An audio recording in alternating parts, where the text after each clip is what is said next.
Hello प्यारे बच्चों, सभी को मेरी तरफ से हमेशा की तरह जय Shri Krishna. Radhe Radhe Radhe Radhe to everyone and a very good evening to all of you and a very good afternoon rather to all of you. ठीक है, very good afternoon to all of you. After नहीं बल्कि हाँ, आफ्टरनून ही है भाई, अभी इवनिंग ना हुई वैसे। तो चलिए शुरुआत करते हैं। कल जो हमने आपको होमवर्क दिया था, मुझे उम्मीद है कि आपने वह कर लिया होगा। और आज डेफिनेटली बहुत सारे बच्चे आज कम होंगे, क्योंकि कल रिजल्ट आ गया है। रिजल्ट आने के बाद जो जो बच्चे अभी तैयारी कर रहे थे, कईयों को अपना परसेंटाइल का कट ऑफ पता चल गया होगा कि वो है जेई एडवांस के लिए एलिजिबल हैं भी या नहीं। ठीक है ना। जैसे कि मुझे लगता है कि जेई में मेरे ख्याल से जो था जनरल के लिए लगभग 93 परसेंटाइल का कट ऑफ था। यस, तो शैल आई प्रैक्टिस? आवाज आवाज ठीक है भाई? Shall I practice very old PYQs as well? बहुत ज्यादा पुराने पीवाईक्यूज करने का मतलब नहीं है। ठीक है, अगर समय है तो डेफिनेटली कर लो यार, है ना। लेकिन सबसे पहले आपका फर्स्ट प्रायोरिटी होना चाहिए 2024 से लेकर 2019, पिछले 5 साल के लगभग पीवाईक्यूज आप थोड़ा ट्राई कर लो। ठीक है, तो चलिए आइए शुरुआत करते हैं। Let us begin PYQ practice and here goes the first problem. कितने लोगों ने ये प्रॉब्लम कर लिया? और जरा आंसर देखो, एक बार टैली करो, एक बार आंसर देखो, जरा टैली करो। यहां पर अगर लिखा है S B the set of all complex number satisfying this, then which of the following is true? इनमें से कौन कौन सा सही है? अगर Z square plus Z plus one, Z square plus Z plus one का मॉड्यूलस 1 है, तो हमें बताना इनमें से कौन कौन सा सही है। तो पहला तो जेड प्लस हाफ, तो किसी तरह से यहाँ जेड प्लस हाफ क्रिएट करना चाहिए हमको। जेड प्लस हाफ कैसे क्रिएट करेंगे यार? आपको दिख रहा है जेड स्क्वायर प्लस जेड है, मुझे जेड प्लस हाफ क्रिएट करना है, तो ऑब्वियस सी बात है मैं इसे लिखूंगा Z square plus Z plus 1/4। Square complete कर लेता हूं, क्योंकि जेड प्लस हाफ वैसे ही क्रिएट हो सकता है, और प्लस 3/4 इज इक्वल टू 1। ऐसा क्यों कर रहा हूं? Looking at part A and C I have decided to do this. ठीक है, ये क्या बन गया? Mod of Z plus half का होल स्क्वायर और प्लस 3/4। यह बड़ा है, नहीं सॉरी, यह है इक्वल टू 1 है, and this is less than equal to triangle inequality से mod of Z plus half का स्क्वायर प्लस 3/4 का मॉड, दैट इज 3/4। लिख सकते हैं ट्राइंगल इनइक्वालिटी से। ठीक है ना। हाँ, तो बच्चे कह रहे हैं बी और सी आंसर है। यस, तो mod of Z plus half, वहां आंसर भी लिखा हुआ है वैसे तो, mod of Z plus half का square is greater than equal to 1/4। तो mod of Z plus half is surely greater than equal to 1/2। इसका मतलब यह गलत हो गया और यह सही हो गया, तो सी इज करेक्ट। अब आते हैं मॉड जेड पर। अब सोचो मॉड जेड कैसे क्रिएट किया जाए। How will I create mod z? तो अगर मैं यहां पर mod z is less than equal to 2 की बात की गई है ना, mod z is greater than equal to 2 की बात, is greater than equal to, is less than equal to 2 की बात कर रखी है। ठीक है, तो क्या किया जाए भाई? सर अगर मैं यहां से अगर मैं सोचूं कि मैं यहां ट्राइंगल इनइक्वालिटी लगा दूं कि this is still less than equal to, है ना, अगर सोचता हूं ऐसा, plus half is greater than equal to half, I do not get anything meaningful. Mod z is greater than equal to 0 आ जाता है, विच इज, उसके लिए कोई मतलब नहीं बैठ रहा, है ना, कोई मतलब नहीं बैठ रहा। ठीक, अगला क्या करूं? हाँ, और क्या कर सकता हूं? और एक ऑप्शन यह बचता है कि अगर मैं इसमें मॉड जेड -1/2 का होल मॉड, वो तो इससे छोटा होता है तो कंपेयर ही नहीं कर सकता, यानी यहां पर मैं ट्राइंगल इनइक्वालिटी नहीं लगा सकता। मेरे ख्याल से ये समझ में आ गया होगा। ये बच्चा कह रहे कट्टर एडवांस में पढ़ाइए। बेटा कट्टर एडवांस में डेफिनेटली मैं पहले जा ही रहा था, मेरा नाम भी था उसमें, लेकिन फिर मुझे अपना नाम हटवाना पड़ा, because I already be taking 2 classes from tomorrow, that is प्रयास एंड लक्ष्य, और साथ साथ वरुण भी है, तो इससे ज्यादा लोड हो ही नहीं सकता यार, है ना, झेल ही नहीं सकते, इसलिए मुझे उससे विड्रॉ करना पड़ा। ठीक है, तो यहां आ जाए। ये क्लियर हो गया भाई? यह क्लियर हो गया? Is this clear? तो यहां पर मैं ट्राइंगल इनइक्वालिटी अब नहीं लगा पा रहा, तो मुझे अब कुछ और जुगाड़ सोचना पड़ेगा।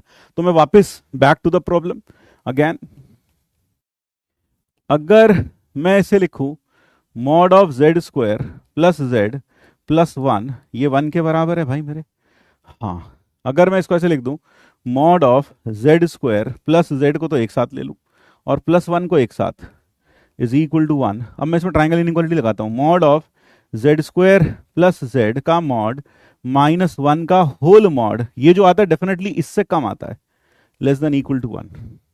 तो आपने देखा कि जेड प्लस हाफ में, है ना, माइक की आवाज में बढ़ाओ यार, आपने देखा जेड प्लस हाफ में, आप देख सकते हैं इसमें ट्राइंगल इनइक्वालिटी लगाने का कोई फायदा नहीं हुआ, हमने लगा के भी देखी क्योंकि ऑब्वियसली चॉइस वही थी। ठीक है, हाँ ऑब्वियसली चॉइस वही थी, तो यहां तक आ गए।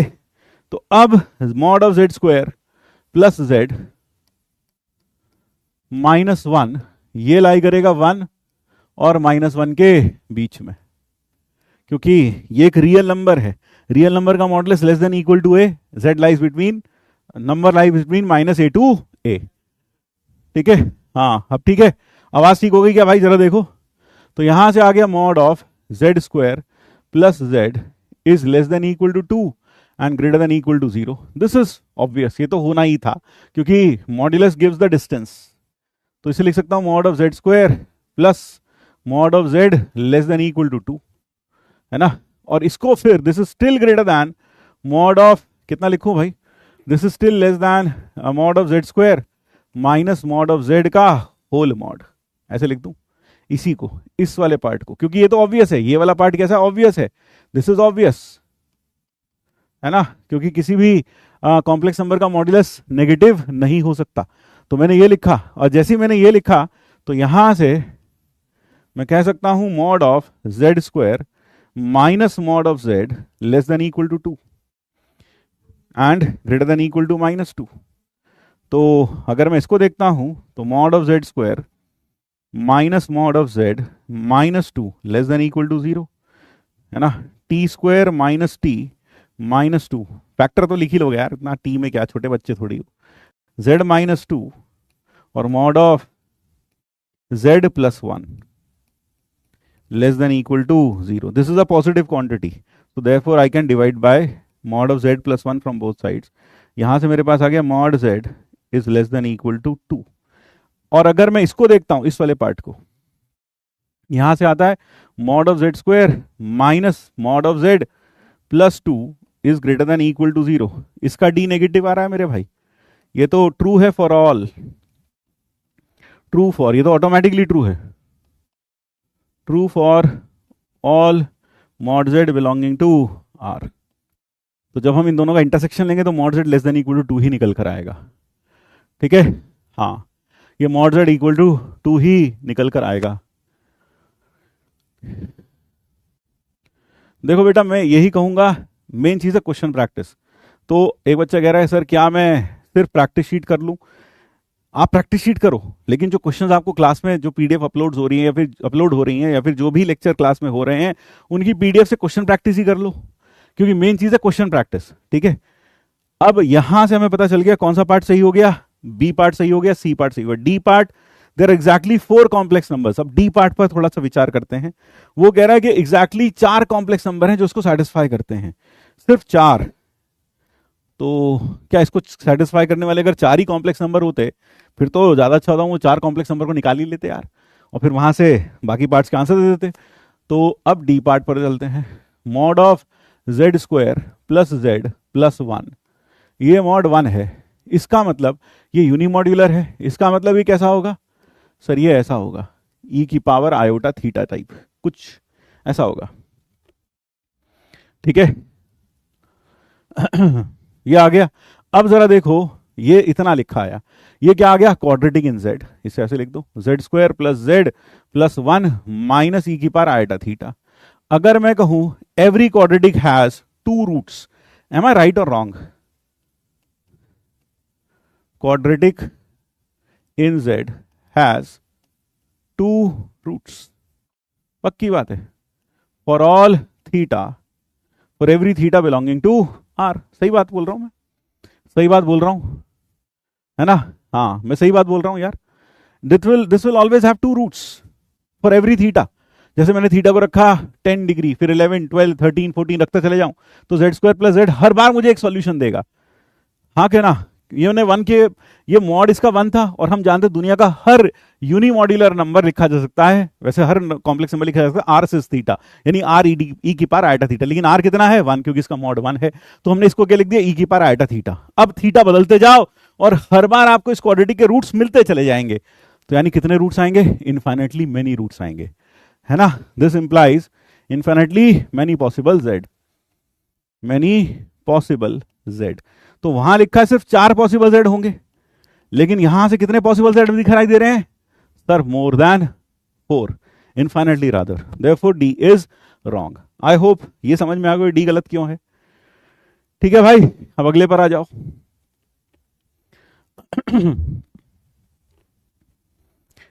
ठीक, हाँ आज कॉम्प्लेक्स नंबर की लास्ट क्लास है। अब जरा इधर आ जाओ, यहां इस केस में जरा ये सवाल पढ़िए। यहां लिखा है for a non zero complex number z, argument z denotes the principal argument with argument z minus pi से pi, then which of the following is true.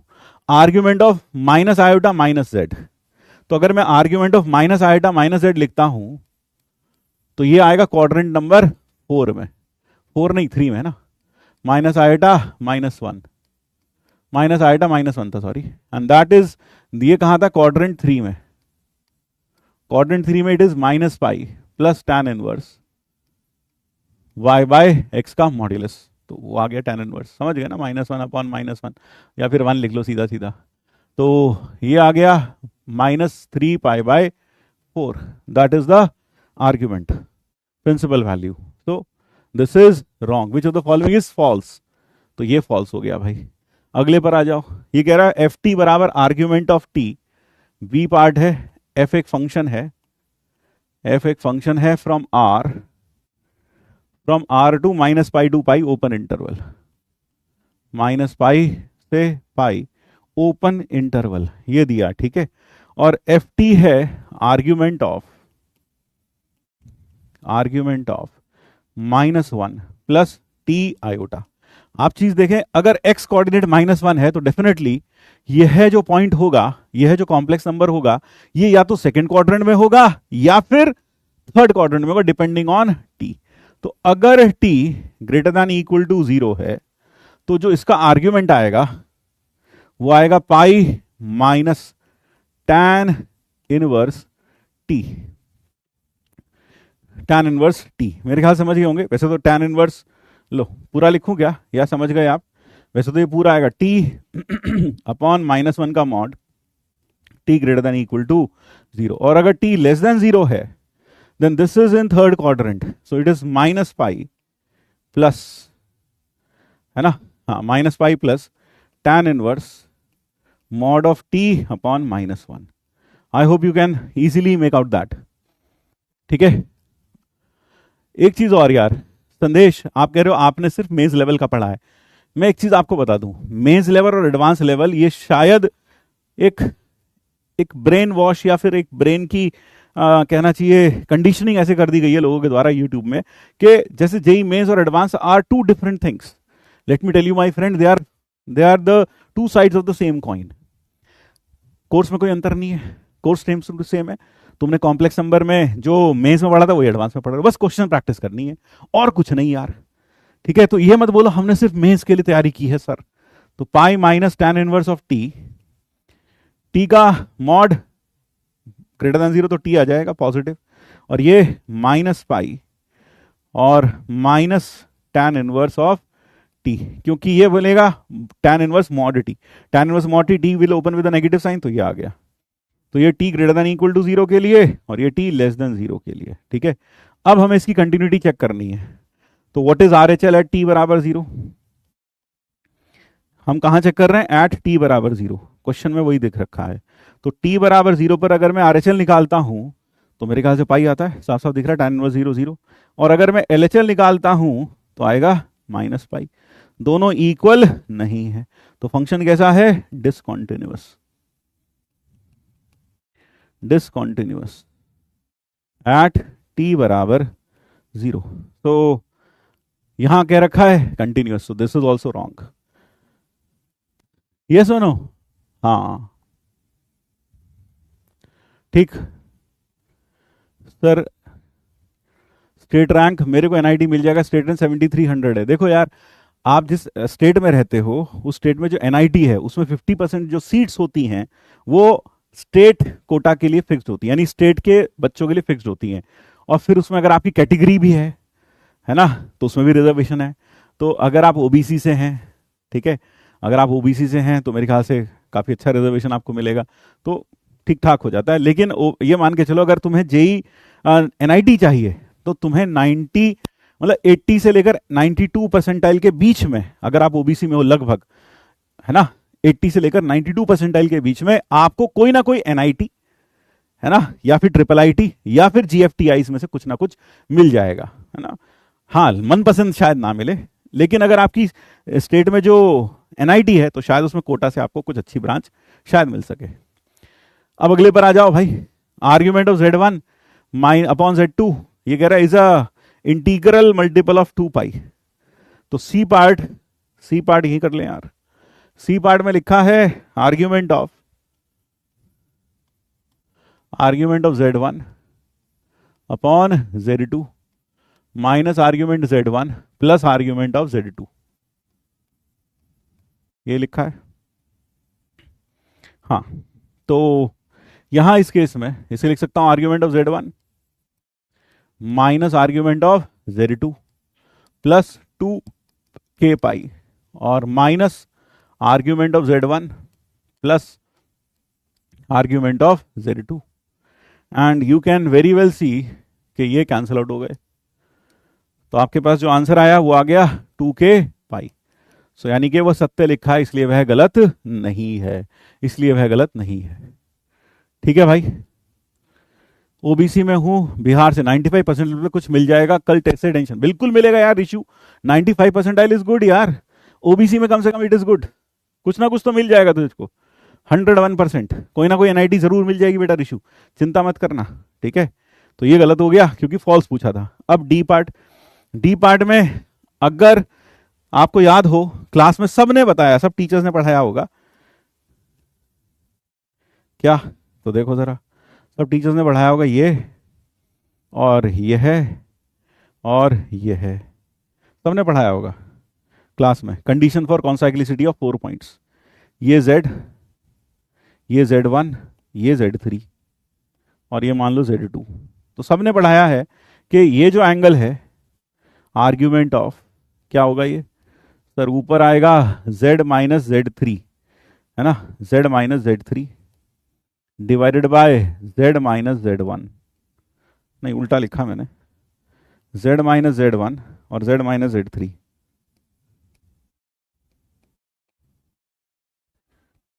Plus ये एंगल अगर थीटा है तो ये थीटा की वैल्यू होगी, है ना। हाँ ठीक है, उसी हिसाब से देख रहे हैं। और यहां पर आर्ग्यूमेंट ऑफ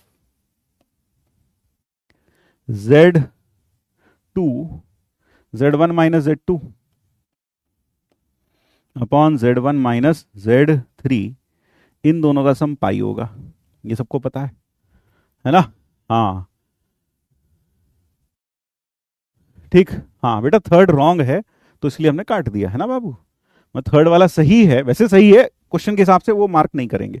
तो यहां से आ गया argument of Z minus Z1 into Z1 minus Z2 और divided by Z minus Z3 into Z minus Z1 minus Z3 and that is equal to pi, which is again ये circle यानी concyclicity में condition होती है। वहां लिखा है lies on a straight line, Z1 Z2 Z3 then Z lies on a straight line, तो that is again wrong, it lies on a circle, it is concyclic with Z1 Z2 Z3। ठीक है, clear हो गया भाई। चलो अब आगे बढ़ते हैं।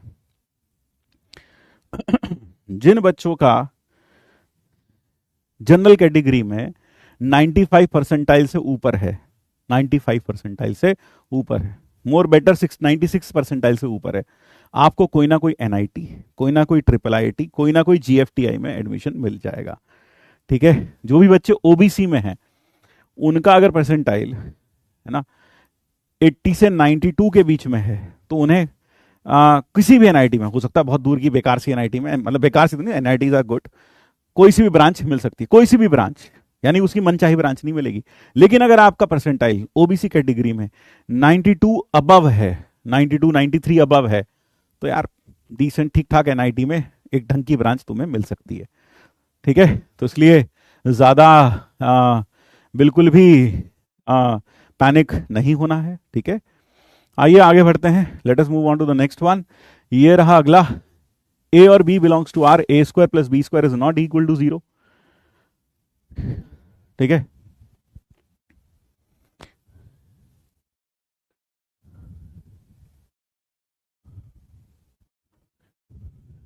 सर जेई में 85% पीवाईक्यूज कर पा रहा हूं, ये सही है या नहीं? बढ़िया है भाई।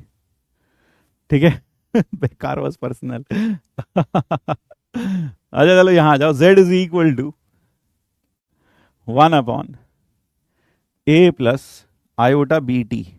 यहां t एक वेरिएबल नंबर है, t एक रियल नंबर है और t 0 नहीं है, यानी बेसिकली t वेरी कर रहा है, और a और b कोई फिक्स्ड नंबर्स हैं, रियल नंबर, जहां a square plus b square is not equal to 0, यानी दोनों साइमल्टेनियसली 0 नहीं है, एक 0 हो सकता है। यहां कल जो हमने पीडीएफ प्रोवाइड किया था, यहां शायद नॉट इक्वल टू 0 गलती से छपा था, उसे सही कर लीजिएगा, b इक्वल टू 0 था। ठीक है, हाँ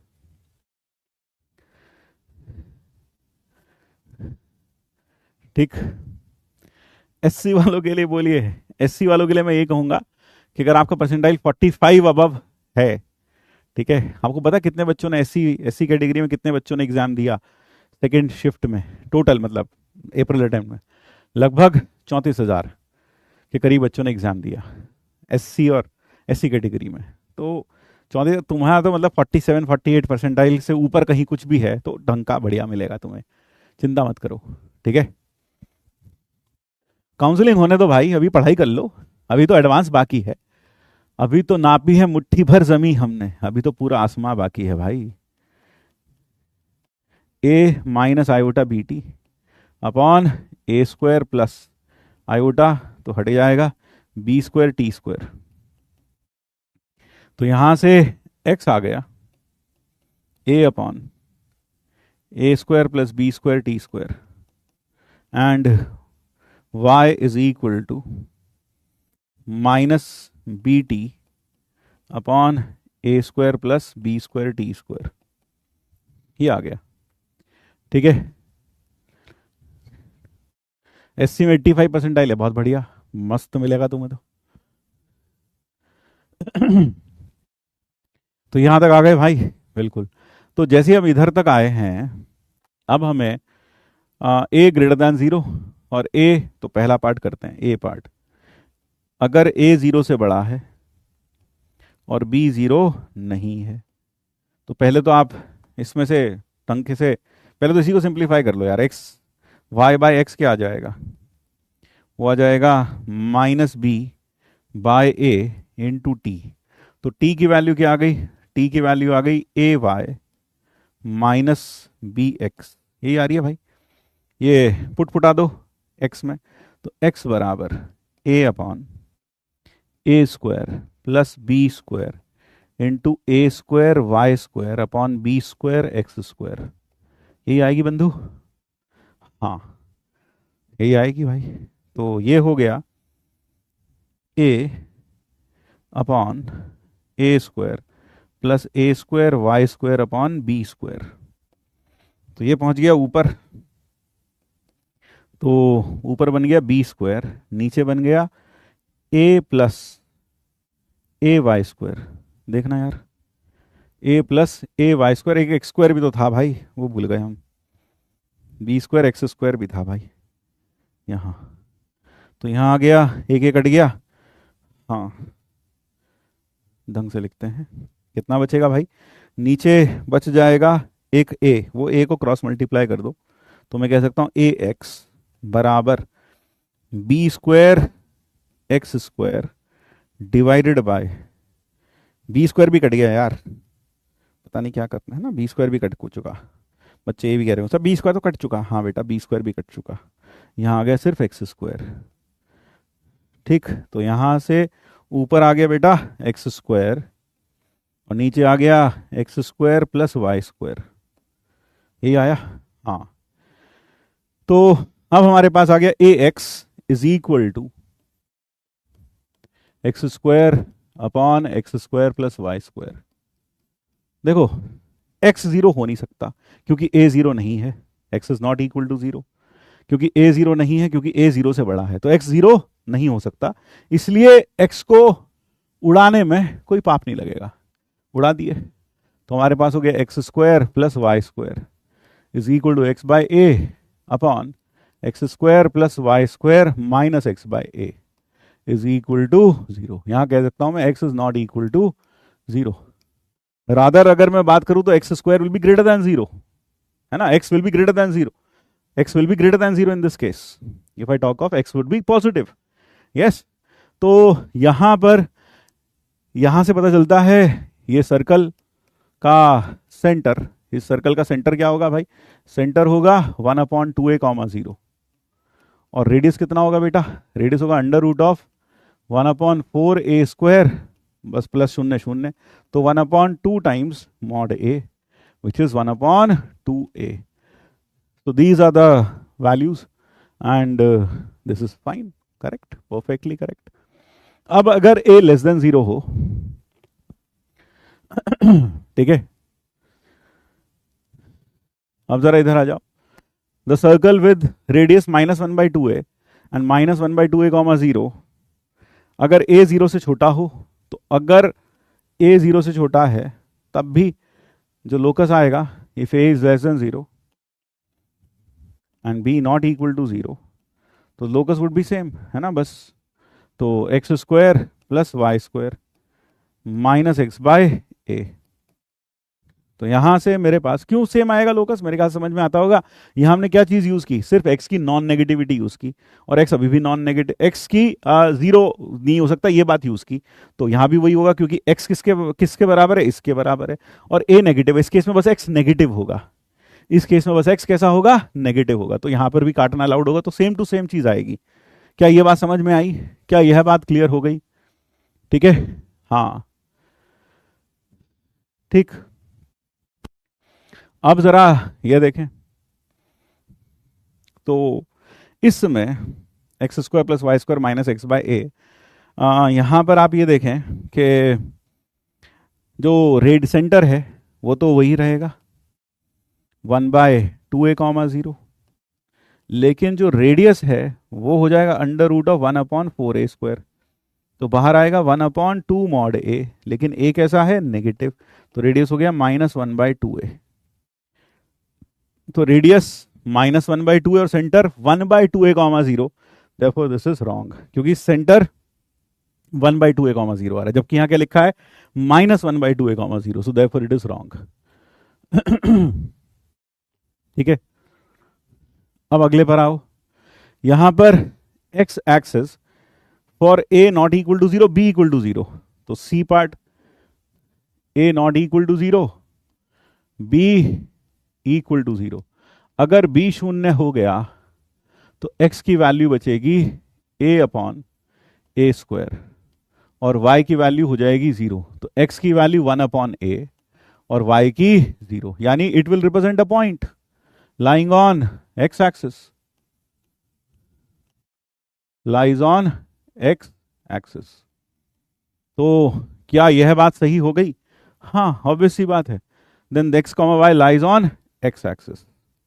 फिर अगर a 0 हो और b 0 ना हो, d पार्ट, a 0 हो और b 0 ना हो, अगर a 0 हो और b 0 ना हो तो x की वैल्यू तो 0 आ गई और y की वैल्यू हो गई -bt upon b square t square बचेगा, तो y की वैल्यू हो गई -1/bt, यानी इस केस में ये पूरा का पूरा जो पॉइंट है ये 0, ये पॉइंट नहीं होगा बल्कि क्या होगा, पूरी y एक्सिस होगी, क्योंकि t वेरी करेगा तो ये लाई तो करेगा पूरी की पूरी y एक्सिस पर, लाइज ऑन y एक्सिस।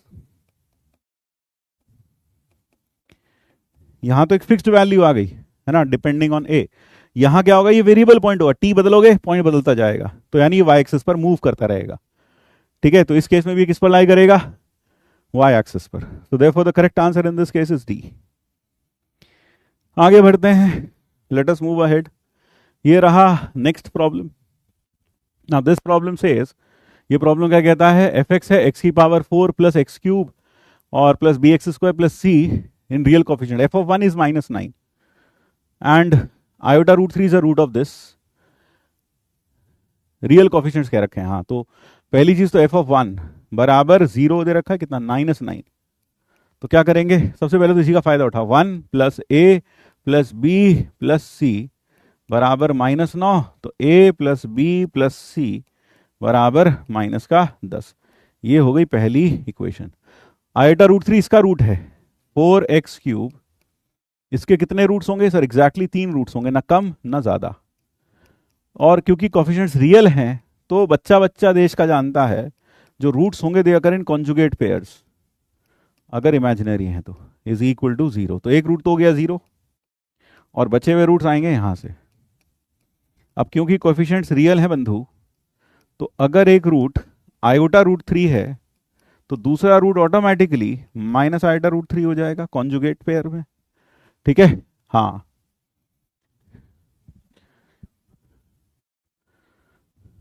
ठीक है, ये आ गया। अब मुझे बताओ इन दोनों का सम ऑफ रूट्स क्या होगा। सम ऑफ रूट्स होगा 3a/4 माइनस का, एंड दैट विल बी 0। तो इसका मतलब a की वैल्यू तो 0 आ गई भाई। और प्रोडक्ट ऑफ रूट्स क्या होगा, तो प्रोडक्ट ऑफ रूट्स होगा 2b/4 and that is equal to 3 and from here b is equal to 6, है ना। इस पूरे को हम कह देते हैं 2। तो from 1 and 2 I can say something, yes certainly, from 1 and 2 मैं एक चीज कह सकता हूं, क्या कह सकता हूं कि 6 सी की वैल्यू -16, सी की वैल्यू -16। तो एफ एक्स इक्वल टू 0, जो हमारे पास एफ एक्स क्या बन गया, एक्स की पावर 4 ये गया, फिर प्लस 6 एक्स स्क्वायर -16 बराबर 0। इसके रूट्स तो आराम से निकलेंगे यार, है ना। 8 दूनी 16, 8x स्क्वायर -2x स्क्वायर -16, तो कॉमन क्या आया, एक्स स्क्वायर -2 और अंदर बच गया एक्स स्क्वायर प्लस 8। तो रूट्स क्या आ गए बंधु, सर रूट्स आ गए हैं +-√2 और +-2√2 iota, these are the roots. अब इनकी एब्सोल्यूट वैल्यूज के स्क्वायर्स का सम पूछ लिया हमसे, ठीक है, हाँ। तो एब्सोल्यूट वैल्यूज के स्क्वायर्स का सम, तो मॉड ऑफ अल्फा 1 का square plus mod of alpha 2 का square plus mod of alpha 3 का square plus mod of alpha 4 का स्क्वायर इज इक्वल टू कितना, यही चाहिए, 2 + 2 √2 का स्क्वायर √2 का स्क्वायर, 2√2 8 और +8 16 और 4 20। That would be the answer to this problem. ठीक है, इनइक्वालिटी से मैक्स या मिन कैसे कमेंट कर सकते हैं, if x is less than equal to 2 then x is less than equal to 5, true है ना, हाँ सही है बिल्कुल। तो कैसे मैक्स और मिन पर कैसे, मतलब कहाँ हमने कमेंट किया मैक्स मिन पर, कहाँ कमेंट किया हमने मैक्स मिन पर, ऑब्वियसली बात है, कहाँ कमेंट किया हमने मैक्स मिन पे, कहाँ कमेंट किया बेटा, आप हमें बताओ। लेकिन जो आप पूछ रहे हो बिल्कुल सही है, अगर x is less than equal to 2 है तो x is less than equal to 5 तो होगा ही, that is fine, perfectly fine. ठीक है, अब जरा यहां आओ, ये प्रॉब्लम कह रहा है कि ये नॉन जीरो इमेजिनरी पार्ट है, यानी ये number z be a complex number with non zero imagine, यानी ये प्योर, ये कैसा है, एक इमेजिनरी नंबर है, z is an imaginary number. 2 + 3z 2 + 3z + 4z square upon 2 - 3z + 4z square, ये R को बिलोंग करता है। अगर ये R को बिलोंग करता है तो हमने क्लास में एक चीज पढ़ी है, क्या करूं, सबसे पहला ख्याल क्या आता है, हाँ सर प्रीवियस लेक्चर में, बेटा प्रीवियस लेक्चर में अगर हम मिनिमम मैक्सिमम की बात कर रहे हैं तो मैं मिनिमम वैल्यू पर कमेंट कब कब कर सकता हूं? देखो जरा ध्यान से सुनना। अगर कहीं लिखा हो मान लो x is less than equal to 2, मान लो कहीं ऐसा लिखा है, तो उसका मतलब x की जो बिगेस्ट वैल्यू है x मैक्सिमम 2 होगा। लेकिन आपको साथ साथ ये भी दिखाना पड़ेगा कि x2 वैल्यू अचीव भी करता है, ये दिखाना पड़ेगा, ठीक है, कि x कहीं ना कहीं ये वैल्यू अचीव भी करता है। तो कल वाला जो क्वेश्चन था ना, हमने उसमें ये भी दिखाया था कि किस z पर ये वैल्यू अचीव करता है। आपको याद होगा पहले ऑप्शन में भी ए पार्ट दे रखा, दूसरे में भी दे रखा था। तो यानी कहने का मतलब है जो यहां पर लेस देन इक्वल टू 2 है, मान लो तूने कहा mod x less than equal to 5, बिल्कुल सही बात है। लेकिन क्या अब तू कह सकता है कि इसकी मैक्सिमम वैल्यू 5 है? नहीं कह सकते। क्यों? क्योंकि आपको फिर यह भी दिखाना पड़ेगा कि z कभी ना x कभी ना कभी 5 भी बनता है। तो कहने का मतलब है जो आप सोच रहे हो बिल्कुल सही है कि मॉड x मान लो x less than equal to 2, ये उसका 2 मैक्सिमम वैल्यू है, लेकिन x less than equal to 5 भी तो होगा, तो 5 मैक्सिमम वैल्यू हो जाना चाहिए। नहीं, आपको फिर यह भी दिखाना पड़ेगा कि वो वैल्यू अचीवेबल भी है। तो इसीलिए हम उसकी बात वहां करते हैं, ठीक है। तो अगर ये रियल है तो बेटा रियल है, आप गलत लिख रहे हो। रियल पार्ट में क्या करना पड़ेगा? ये इज इक्वल टू इसका कॉन्जुगेट, ये इज इक्वल टू इसका कॉन्जुगेट। 2 माइनस, कहीं कह रहे जेड माइनस जेड बार, हाँ z minus z bar, z plus z bar equal to 2 real z, हाँ वो तो ठीक है। तो यहां पर -3z 4z स्क्वायर बार ऐसा आ जाएगा भाई। अब मल्टीप्लाई करने के लिए क्रॉस तैयार रहो, गंदा है पर धंधा है।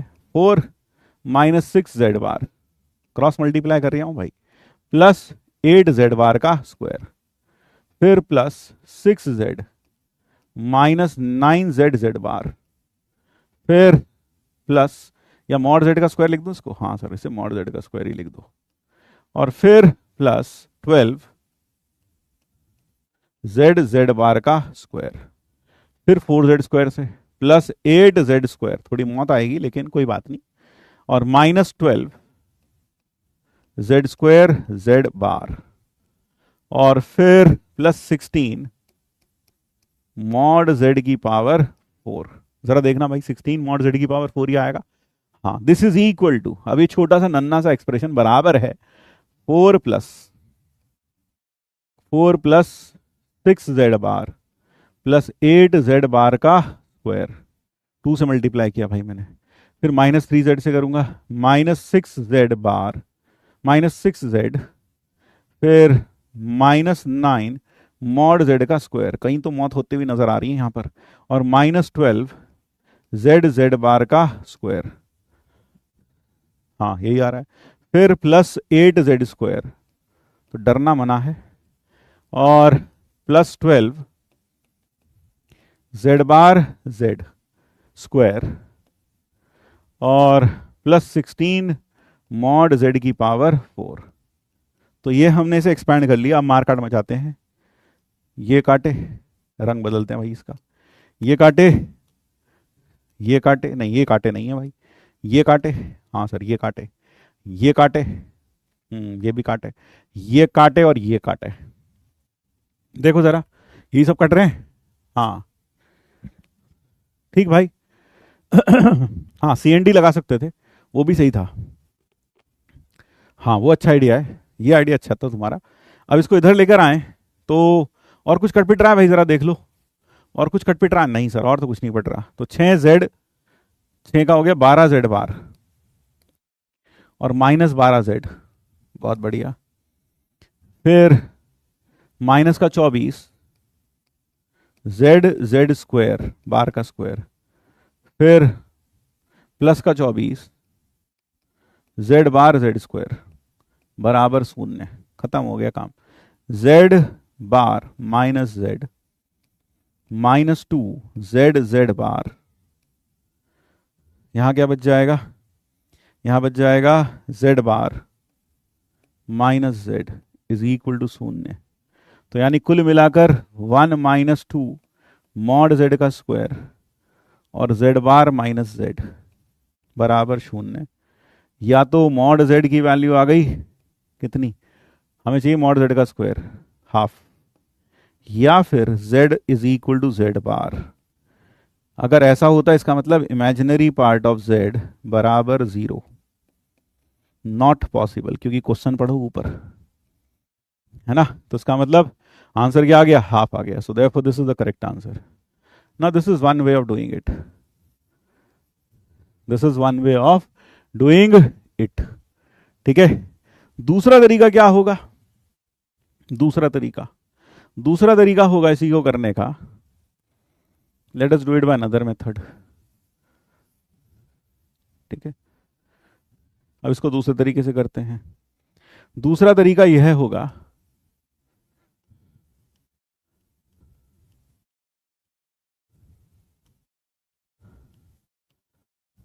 अरे बाप रे. So the second method of doing it would be, ये आर को बिलोंग करता है. इसमें जैसा नीचे है वैसे ही मैं ऊपर क्रिएट कर लेता हूं. -6z प्लस का 6, तो माइनस का 6 माइनस का 3z ऐसे लिखना पड़ेगा यार. यहाँ थोड़ा सा जैसा नीचे वैसे क्रिएट कर रहा हूँ. माइनस का 3z प्लस का 4z² प्लस का 6z लिखना पड़ेगा. And this divided by 2 minus 3z plus 4z² belongs to r. अब जैसे सेपरेट किया, ये आ गया 1 plus 6z upon 2 minus 3z plus 4z² belongs to r. ठीक है, यही आया भाई. हाँ, और फिर हमने इसको लिख दिया, ये बिलोंग्स टू r, इससे z से डिवाइड कर दो तो 1 प्लस, इसका मतलब क्या होगा, इसका मतलब ये होगा 6 upon 2 upon z plus 4z minus 3 belongs to r. क्योंकि 1 तो r में है ही, 1 हटा दो तो ये रियल नंबर होना चाहिए, यानी ये रियल नंबर होना चाहिए. इसका मतलब यह हुआ कि 4z plus 2 upon z minus 3 belongs to r. यही होगा. जरा देख लो भाई एक बार, मैंने सही लिखा है ना. नीचे क्या था, 2 प्लस 2 अपॉन z, हाँ सही है. तो इसका मतलब यह हुआ कि 4z minus 2 upon z belongs to r, क्योंकि 3 r में है तो ये भी रियल नंबर होना चाहिए. इसका मतलब यह हुआ कि 4z minus 2 upon z should be equal to 4z bar minus 2 upon z bar. ये हो गया. ठीक है, ठीक भाई. अब जैसे ही आया, ये कितना हुआ सर, ये हो गया 4z minus z bar is equal to 2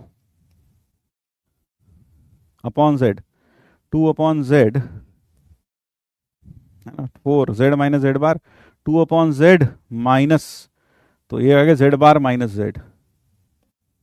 जरा देखना भाई क्या लिखा हमने, सही लिखा है ना. यहां पर हमारे पास आ गया 4z माइनस z बार, और वहां आ जाएगा साथ में 2z माइनस z बार. एक बार जरा देख लो, अच्छे से देख लो भाई, कोई गड़बड़, सब कुछ ठीक ठाक है भाई. जरा देखो, प्लस का 2 अपॉन z था, तभी मैं सोच रहा हूँ कि गड़बड़ कहाँ से आ रही है, क्योंकि वहाँ तो फिर वो माइनस में आ रहा था मॉड. तो प्लस और ये भी plus, and this is equal to 2 times z minus z bar upon z bar. इसको तो उड़ा ही सकते हैं. तो यहां से क्यों उड़ा सकते हैं, क्योंकि ये 0 हो ही नहीं सकता. मॉड z का square is equal to half. यहां से यहां गए. So that was method 2. इसे करने का दूसरा तरीका, आप में से कई बच्चों ने ऐसे भी किया होगा, है ना, ऐसे भी किया था भाई. चलो, can anyone tell me what is z bar? I don't know. What is z bar? You don't know. Z bar is conjugate of Z, my friend. How come you don't know this? अब जरा ये आ जाओ. ठीक है,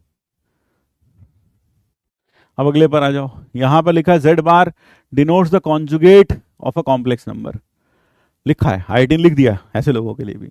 इन the set of the complex number, number of distinct roots that this has. यहां लिखा है Z bar minus Z² is equal to iota z bar plus z². देखो यार, इसमें x प्लस आइटा वाई रख के सॉल्व करो, हो सकता है, लेकिन भाई मेरी हिम्मत नहीं हुई, है ना. है ना। मेरी हिम्मत नहीं हुई इसको पुट करके सॉल्व करूंगा, तो मैंने कुछ और जुगाड़ सोचा। फिर क्या करें, देखो मुझे फैक्टराइज होता हुआ नजर आ रहा था, तुम्हें आ रहा है कैसे?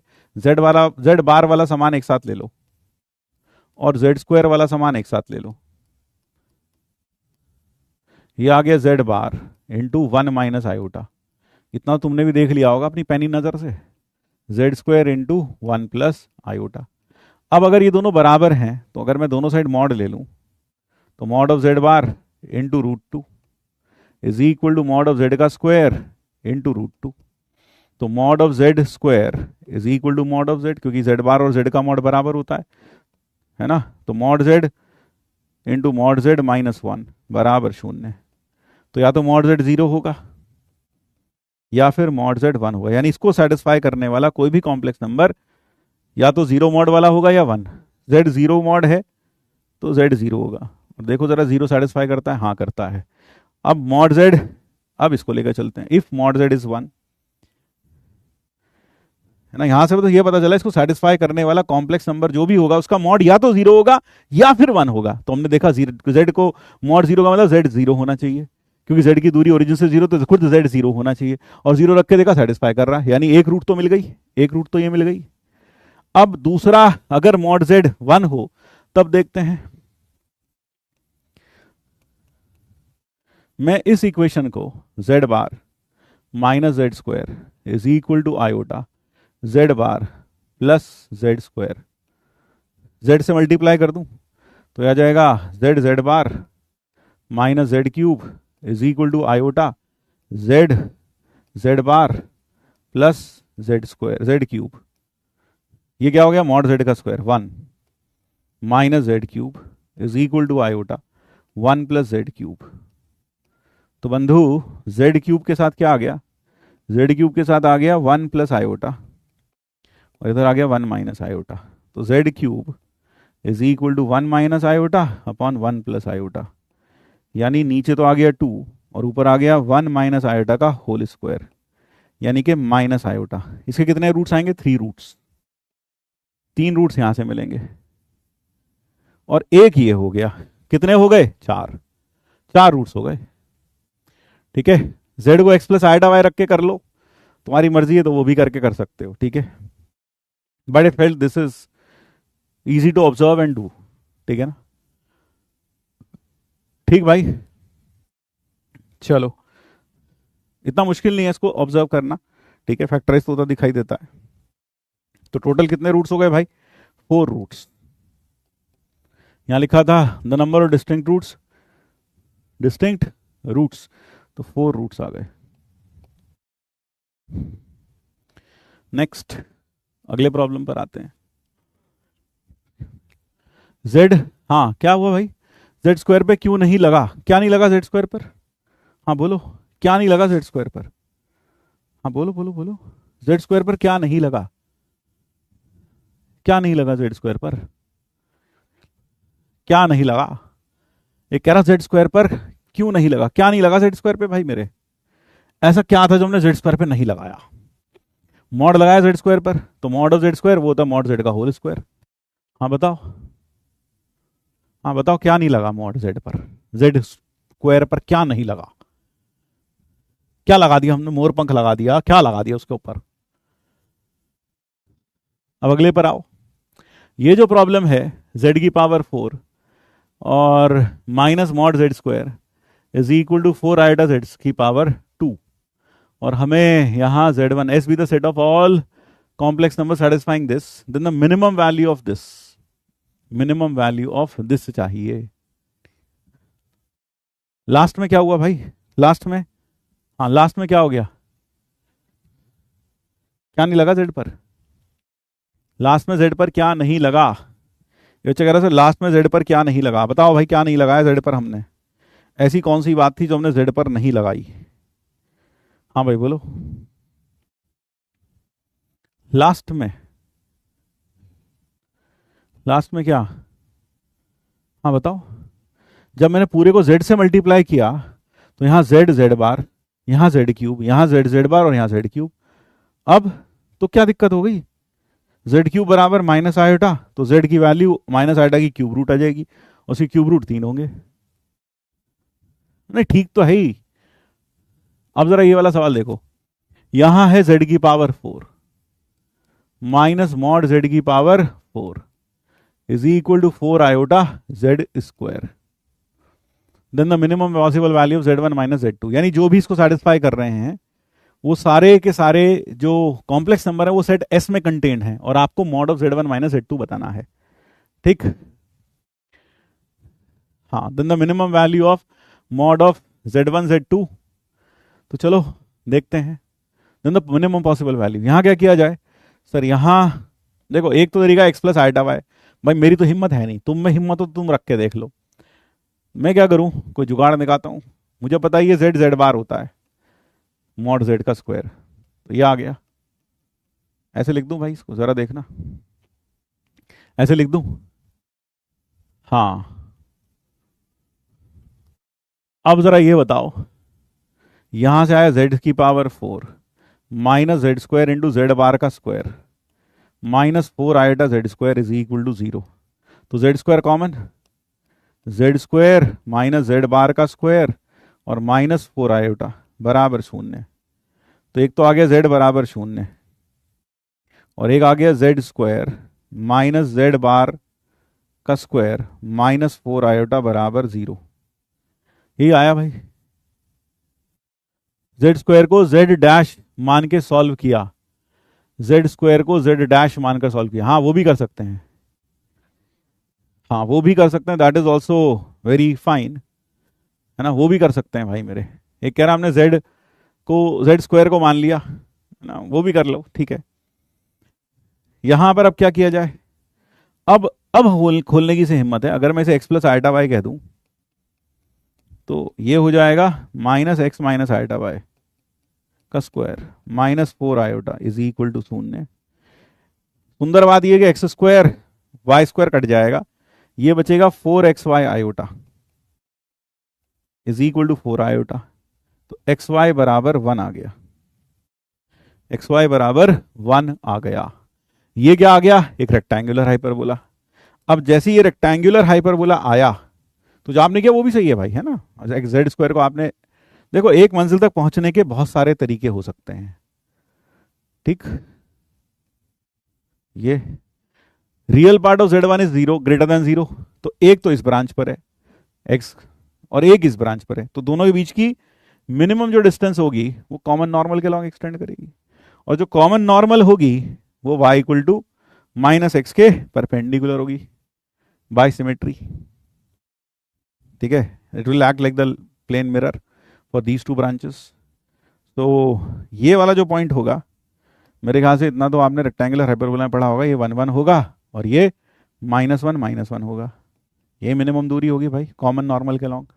और ये जो दूरी आएगी, मान लो ये दूरी है पी क्यू, तो mod of z1 minus z2 का स्क्वायर का मिनिमम वैल्यू हो जाएगा 2 का स्क्वायर और प्लस 2 का square, and that would B 8, that would B 8। ठीक है ना भाई, हाँ चमक गया भाई। ये तो कुछ ज़्यादा मुश्किल नहीं था। तो जेईई एडवांस में बहुत ज़्यादा मुश्किल तो प्रॉब्लम्स नहीं आते हैं, लेकिन हाँ थॉट प्रोवोकिंग तो थोड़े से आते हैं कि आपको थोड़ा थॉट और संभल के चलना चाहिए। और कॉम्प्लेक्स नंबर एक ऐसा चैप्टर है इसमें vector 3D vector coordinate geometry सब यूज हो जाता है। ए प्लस बी, हाँ भाई ये वाला सवाल तो शायद ही कोई बिरला बच्चा ऐसा होगा जिसने नहीं किया होगा। सी ओमेगा स्क्वायर का square, a b c are distinct integers, तो a plus b omega plus c omega square into a plus b omega bar c omega square का बार। ओमेगा कॉन्जुगेट होता है ओमेगा स्क्वायर और omega square का conjugate होता है omega. तो यहां पर यह हो जाएगा, मतलब मुझे नहीं लगता आपने ये सवाल किया ही नहीं होगा, डेफिनेटली आपने ये किया होगा जब आपने अगर सही थोड़ा बहुत भी प्रिपेयर किया है। बी ओमेगा स्क्वायर, कितने लोगों ने ये सवाल पहले ट्राई कर रखा है। इसको ओपन करते हैं तो a square plus a b omega square plus a c omega a b omega और b square omega cube that is 1, और b c omega square, b c omega square, फिर plus a c omega square plus b c omega 4 that is omega plus c square. तो this becomes a square plus b square plus c square. जिनको factorization याद है, a cube plus B cube minus 3 plus c cube minus 3 a b c का, वो तो सीधा लिख सकते हैं, कहीं को याद होगा, है ना. तो वो सीधा लिख सकते हैं, ये आता है a square plus b square plus c square minus a b minus b c minus c. और देखो कैसे आता है, यहां से आपको दिख रहा है ए बी, अंदर बच गया omega plus omega square, b c omega plus omega square, c a omega plus omega square, ये बच रहा है. Omega plus omega square is -1, तो ये हो गया a square plus b square plus c square minus a b minus b c minus c a. और basic maths में ये पढ़ाया जाता है कि ये हो गया हाफ टाइम्स ए माइनस बी का स्क्वायर, बी माइनस सी का स्क्वायर और सी माइनस ए का स्क्वायर, ये बन जाता है. ठीक है. अब जैसे यह आ गया, अब ए बी सी क्या है, नॉन जीरो डिस्टिंक्ट इंटीजर्स हैं.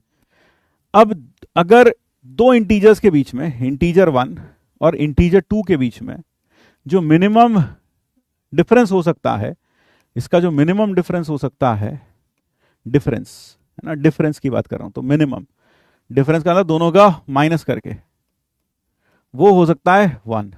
मिनिमम डिफरेंस डिस्टिंक्ट के बीच में, डिस्टिंक्ट वैसे आइडेंटिकली स्पीकिंग 0 होगा, लेकिन डिस्टिंक्ट बोला तो 1 होगा कम से कम. तो अगर मुझे इसे मिनिमाइज करना है, मिनिमाइज है ना, तो मिनिमम के लिए मैं ए को तो ले लेता हूं, दो कॉन्सिक्यूटिव इंटीजर ले लेता हूं 1, बी को ले लेता हूं 2, और फिर एक ले लेता हूं कितना, 3 ले लो, 3 लेके चलेगा. इनके बीच में डिफरेंस 1, उन दोनों के बीच में डिफरेंस 1. हाँ, सी को 3 ले लें क्या, कम से कम दो के बीच में डिफरेंस 1 क्रिएट कर लिया हमने. तो टेक, क्योंकि अगर मुझे मिनिमम चाहिए तो मैं चाहूंगा कि ये सारे डिफरेंसेस 1 बन जाएं, लेकिन सारे डिफरेंस तो 1 नहीं बनेंगे, दो को तो मैं 1 बना सकता हूं कम से कम. तो मैं कह सकता हूं ए plus b omega plus c omega square का मिनिमम वैल्यू होगा हाफ 1 प्लस 1, ए माइनस बी माइनस सी और सी minus A 4, and that is 3. So the minimum value would be 3. हाँ, मिनिमम डिफरेंस 0 होगा, मैंने कहा पहले से ही. लेकिन डिस्टिंक्ट की बात की जाए, ये दोनों कैसे हैं, डिस्टिंक्ट हैं. ये दोनों कैसे हैं, डिस्टिंक्ट, डिस्टिंक्ट इंटीजर्स. तो डिस्टिंक्ट इंटीजर्स में मिनिमम वैल्यू कितनी आती है, 1. ठीक है ना मेरे भाई. अब जरा ये देखो नेक्स्ट प्रॉब्लम. ठीक, हाँ, अब अगले पर आ जाओ. यहां लिखा है z is a complex number satisfying mod of z cube plus 2z cube plus 4z bar minus 8. This denotes the conjugate of z. तो बताना इनमें से सही कौन सा है. Mod of z cube plus 2 mod z square, mod of z cube plus 2z square plus 4z bar minus 8. अब देखो भैया, एक तो तरीका है कि हम इसमें, ये कर लिया सबने, ये कर लिया ADBST, ये कर लिया, क्या किया तुमने इसमें. देखो एक तरीका x प्लस आइटा वाई रख दो. सबसे सुंदर बात कॉम्प्लेक्स नंबर की है, जहां कुछ समझना है x प्लस आइटा वाई रख दो और आगे बढ़ो, काम पे चलो. ठीक है. एक बार प्लीज लास्ट में पेपर अटेम्प्टिंग स्ट्रेटेजी बता दीजिएगा. अभी तो पेपर दूर है भाई, अभी से जान के क्या करोगे पेपर अटेम्प्टिंग स्ट्रेटेजी.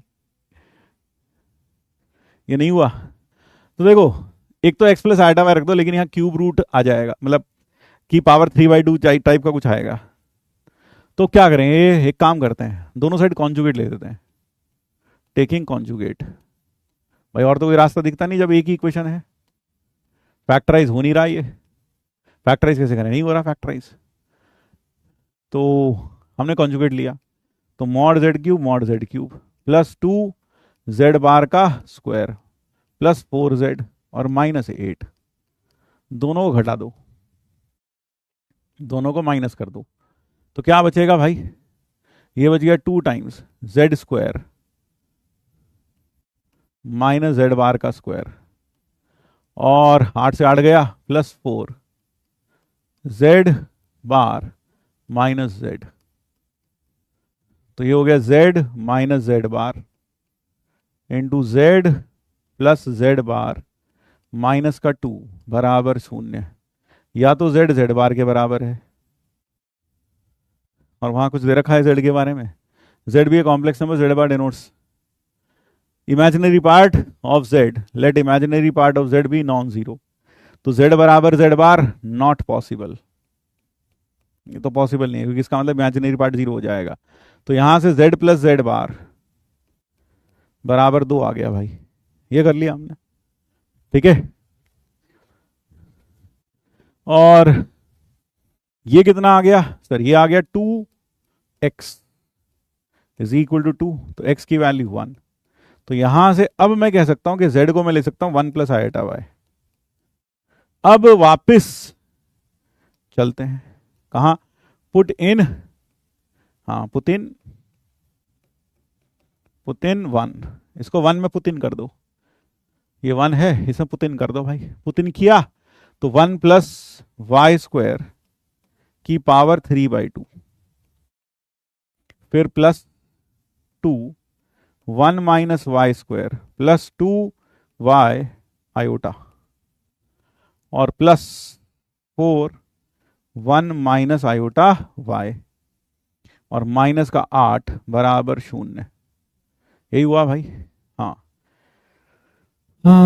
2 दूनी 4, 2 दूनी 4, 4 4 बेकार, कितना बचा भाई, 1 plus y square into root of 1 plus y square plus 2 into 1 minus y square, 2 minus 2 y square, minus plus का 4 माइनस का 8 माइनस का 4 बराबर 0। अरे वाह, बहुत ही सुंदर, अति सुंदर, अति सुंदर दिख रहा है। -2 1 plus y square, 1 plus y square से डिवाइड कर दो, तो 1 प्लस वाई स्क्वायर का रूट बच गया बराबर 2, तो वाई स्क्वायर बराबर 3, तो y बराबर plus minus √3। 1 plus y square से डिवाइड कर सकते हैं क्योंकि y is a real number and 1 plus y square will always be greater than 0, and तो देयरफॉर 1 प्लस वाई स्क्वायर उड़ा दिया, तो इसका मतलब यह हुआ कि z मेरे भाई बन गया 1 प्लस माइनस 3 आयोटा, √3 आयोटा। अब बाकी तुम खुद कर लेना भाई, आंसर आ जाएगा बॉम्बे, कर लोगे भाई बाकी तो खुद, ये सब तो कर ही लोगे भाई, ठीक है। सर क्लास में सब समझ आता है, बाद में क्वेश्चन नहीं होते, जबकि मेज में करते अच्छी थी, मेज में परसेंटाइल अच्छी थी, हाँ परसेंटाइल अच्छी थी। सर x को हम इक्वेशन से भी निकाल सकते हैं ना, इमेजिनरी पार्ट को 0 करके, हाँ बिल्कुल कर सकते हैं, आप ये भी कर सकते हैं, आप ये भी कर सकते हैं, अगर थोड़ा हिम्मत करो, x की जगह z की जगह x प्लस आइटा वाई रखो। भाई मुझसे तो ये हिम्मत ना जुटा पाया मैंने इसलिए नहीं करा ऐसे, ठीक है ना, मैंने तो इसे ऐसे किया, लेकिन अगर आप कर सको x को z को रख दो x plus iota y original equation में, then also you can do, हो जाएगा, ऐसा नहीं है। अगले पर आते हैं, next problem, another good problem. कोई वैल्यू अचीवेबल कब नहीं होती, जब वो उसकी रेंज से बाहर हो जाए। sin थीटा बराबर 2 is not achievable for any real value of theta, it's not achievable, ठीक है भाई। चलो, theta 1 theta 2 theta 10 be positive real angles, theta 1 से थीटा 10 तक का सम 2 पाई है, और z1 है e की पावर आइटा थीटा 1, यानी यूनी मॉड्यूलर है, फिर z1 को हमने मल्टीप्लाई किया e की पावर आइटा थीटा 2 से, है ना। ये परिभाषा एक रिकर्सिव रिलेशन डिफाइन कर रही है, किसके लिए, it is defining a recursive relation for your what we say z, मान लो ये जेड है भाई, ये हमारी रियल एक्सिस है मान लो, ठीक है, ये Z1 है, ये Z1 है, ये कितना एंगल पर है मेरे भाई, θ1। अब जो Z2 है यहां से Z2 कैसे मिलेगा, K की जगह 2 रख दे भाई, तो Z1 e की पावर आयोटा θ2, K को 2 रखा मैंने, तो यानी Z1 को जब मैं e की पावर आयोटा θ2 से मल्टीप्लाई करूंगा, कॉम्प्लेक्स नंबर पड़े बैठे हैं तो हमें पता है भाई ये θ2 घूम जाएगा, हमें पता है ये θ2 घूम जाएगा, ये Z2 मिल गया। फिर अगर मैं इसमें K को 3 रख दूं तो Z3 कैसे मिलेगा, Z2 e की पावर आयोटा θ3, तो बंधु ये भी जानता है क्या कि θ3 घुमा दो भाई, ये Z3 मिल गया मान लो, ये मिल गया Z3 θ3। अब तो तुम समझ ही गए होंगे, फिर Z4 मिल जाएगा, फिर Z5 मिल जाएगा, फिर Z6 मिल जाएगा, फिर Z7 मिल जाएगा, फिर Z8 मिल जाएगा, फिर Z9 मिल जाएगा, और यहां Z10 आ जाएगा, Z9, Z8, Z7, Z6, Z5, और बंधु ये Z4, ये θ1, θ2, θ3, θ4, ये सब लास्ट में ये θ10 है। समझे भाई इतना तो, यानी इन सब को इन सब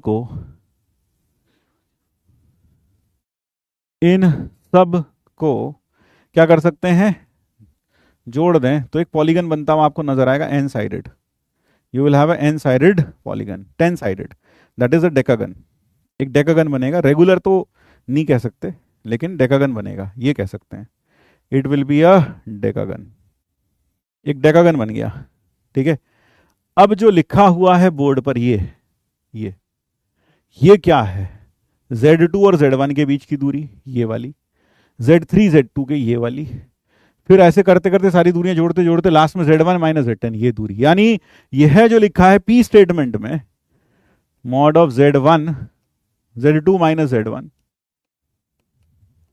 फिर plus mod of Z3 minus Z2, plus tin tin tin tin tin tin Z10 minus Z9, और प्लस Z1 माइनस Z10, ये जो है यह है पेरीमीटर ऑफ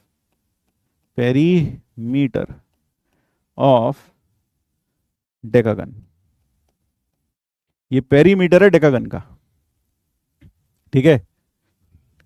और जैसे ये पेरीमीटर है डेकागन का तो डेफिनेट सी बात है, दिस इज लेस देन और equal to circumference of circle, circumference of circle, तो I can say that is nothing but 2 pi into 1, that is 2 pi, खत्म हो गया। तो पहला स्टेटमेंट तो कैसा हुआ, पहला स्टेटमेंट ट्रू हो गया, P इज ट्रू, ये तो गलत हो गया भाई है ना, हाँ ये भी गलत हो गया, तो P तो ट्रू है, अब या तो A आंसर है या B आंसर है, ठीक है, या तो A आंसर है या फिर B आंसर है। अब Q पर चलते हैं, Q में लिखा है Z2 माइनस Z1, Z2 का स्क्वायर माइनस Z1 का स्क्वायर, इसको लिख सकते हैं mod of Z2 minus Z1 into mod of Z2 plus Z1, इसमें लगा देते हैं ट्राइंगल इनइक्वालिटीज वाले में, this is less than equal to, ये तो ऐसे का ऐसे ही, फिर plus into mod Z1 plus mod Z2। अब यहां पर गरीब से गरीब आदमी समझ सकता है कि भाई ये भी 1 है ये भी 1 है, क्योंकि सबके सब यूनि मॉडल है, सर्कल पे लाई करते हैं, सर्कल के रेडियस के बराबर इन सबका मॉड होगा, ठीक है। तो ये कितना हुआ, 1 plus 1 that is 2, this is equal to 2 times mod Z1 Z2 minus Z1, ये आ गया भाई मेरे, आराम से देखो यहां तक आ गए।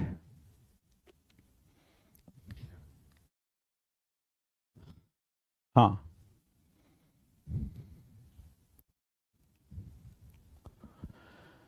यहां तक आ गए, हाँ सर। अब अगर मैं mod of Z3 square minus Z1 का square is less than equal to 2 times mod of Z3 minus Z1,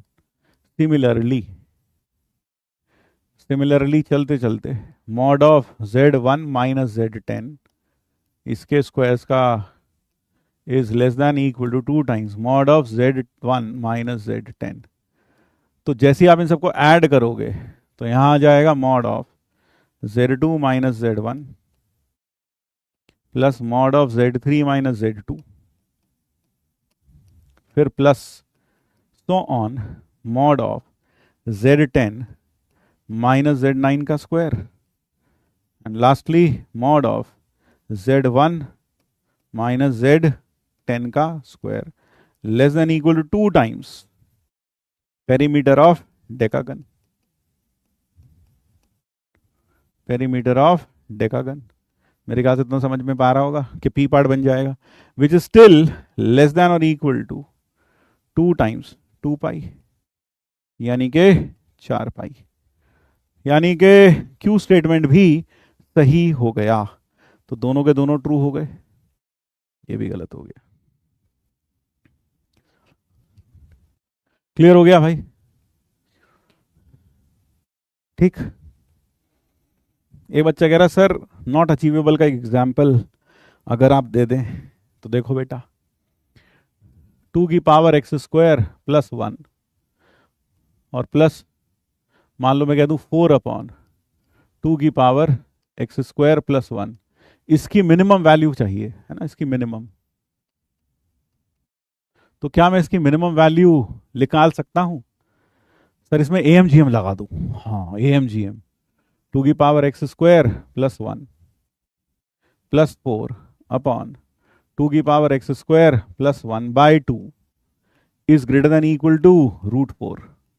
तो यहां आ गया 2 की power x square plus 1 plus 4 upon 2 की power x square plus 1 is greater than equal to 4। तो आपको लगेगा इसका मिनिमम वैल्यू 4 आ गया, लेकिन आपको क्या लगेगा यहां से? दिस इंप्लाइज, देखते हैं तो 2 की पावर एक्स स्क्वायर, एक काम करता हूं 3 3 0 1, यहां 1 लिख देता हूं, चलो यहां 1 लिख देता हूं, यहां मैं लिख देता हूं 1/4। मान लो मैंने ये लिख दिया, ठीक है। Let me write down 1/4 over here, 1/4, और यहाँ हो जाएगा 1/4। तो तुम्हारे हिसाब से क्वेश्चन बनाने की कोशिश कर रहा हूँ। 1/4 यहाँ कितना आ जाएगा? 1/4, और यहाँ कितना? 2, 1/2, और नीचे से 2 गया ऊपर इंटू 2। देखो ज़रा सही लिखा ना मैंने? हाँ, तो 2x square plus 1 plus 1/4 into 2x square plus 1 is greater than equal to कितना? 1। तो आपको लगेगा इसका मिनिमम वैल्यू 1 आ गया, ये लगेगा इसका मिनिमम वैल्यू कितना आ गया? 1। ये प्लस 1 धरती पर है भाई, हवा में नहीं है, है ना? हाँ धरती पर है। तो आपको लगेगा इसका मिनिमम वैल्यू कितना आ गया? इसका मिनिमम वैल्यू आपको लगेगा कि इसका मिनिमम वैल्यू आ गया 1। यस और नो? यस, मिनिमम वैल्यू क्या लगेगा? 1 आ गया। जरा सोच लो। अब ये 1, आपको ये अंदेशा होगा कि 2x square plus 1 plus 1/4 into 2x square plus 1, इसका मिनिमम वैल्यू 1 आ गया। लेकिन क्या ये अचीवेबल है? ये अचीवेबल कब होगा? जब ये दोनों बराबर होंगे, यानी 2x स्क्वायर प्लस 1 बराबर 1/4 इंटू 2x स्क्वायर प्लस 1, यानी कि 2x square plus 1 should be equal to half, whole square आ गया हाफ, यानी 2x square is equal to minus half. Not possible, यानी कि इस केस में ये वैल्यू अचीवेबल ही नहीं है, ये वैल्यू अचीवेबल ही नहीं है। हाँ, तो यहां पर आपको समझ में आएगा अचीवेबल, ये मिनिमम वैल्यू अचीव कब होती है? जब ये दोनों बराबर होते हैं। तो जो तुम कह रहे हो अचीवेबल, तो आपने देखा होगा जेनसन्स इनइक्वालिटी में, इक्वालिटी कब अचीवेबल होती है? इक्वालिटी अचीवेबल होती है जब सारे वेरिएबल्स बराबर हों। EMGM में इक्वालिटी कब अचीवेबल होती है? जब सारे वेरिएबल्स बराबर हों, सारे नंबर्स बराबर हों। तो यहां पर भी क्या हम कह सकते हैं ये वैल्यू जो मिनिमम है ये अचीवेबल है? नहीं। तो मिनिमम वैल्यू इसकी 1 बोलना गलत हो जाएगा, ठीक है। तो फिर हमें क्या करना पड़ेगा? फिर हमें कैलकुलस का सहारा लेकर आगे बढ़ना पड़ेगा चीजों को, ठीक है मेरे भाई? समझ में आ गई ये बात? यह बात क्लियर हो गई? तो यानी यह जो हम कह रहे हैं कि इसकी मिनिमम वैल्यू 1 है, that would be wrong, that would be wrong. Clear हो गया भाई? बात समझ में आ गई मेरे भाई या नहीं आई? अभी भी नहीं आई क्या? जो तुमने मुझसे पूछी मैंने उसका जवाब भी दिया एक एग्जाम्पल डिवाइस करके तुम्हारे सामने। चलिए आगे बढ़ते हैं अगले प्रॉब्लम की तरफ। Let s B the set of all complex number z such that, ठीक है,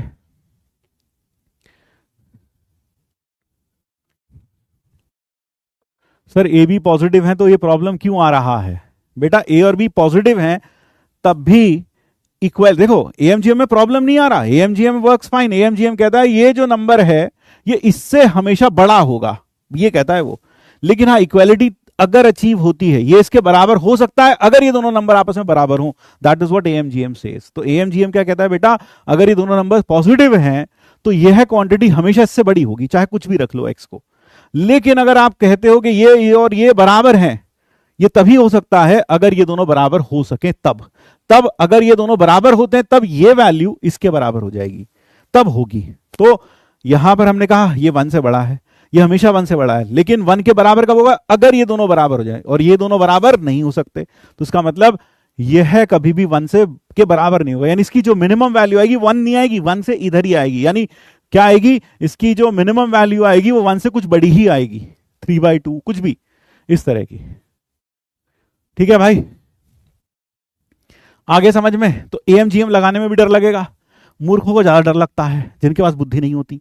बेटा अगर तुम मूर्ख नहीं हो तो तुम क्या करोगे, जब एएमजीएम में इक्वालिटी रखोगे कि ये मिनिमम है या ये मैक्सिमम है, तो उस वक्त ये जरूर चेक करोगे कि क्या वो दोनों नंबर्स की इक्वालिटी पॉसिबल है या नहीं है।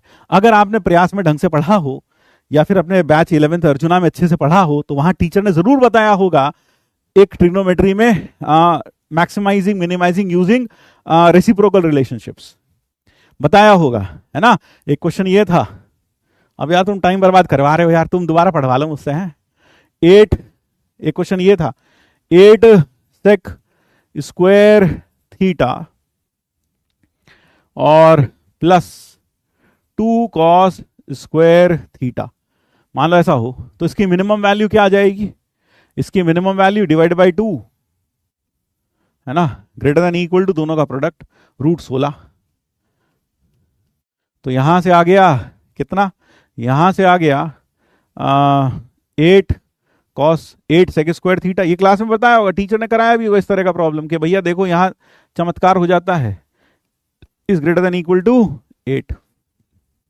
तो यहां जो आपको पास मिनिमम वैल्यू आएगी वो 8 लगती है, 8 sec square theta plus 2 cos square theta, इसका मिनिमम वैल्यू लगता है 8 आएगा।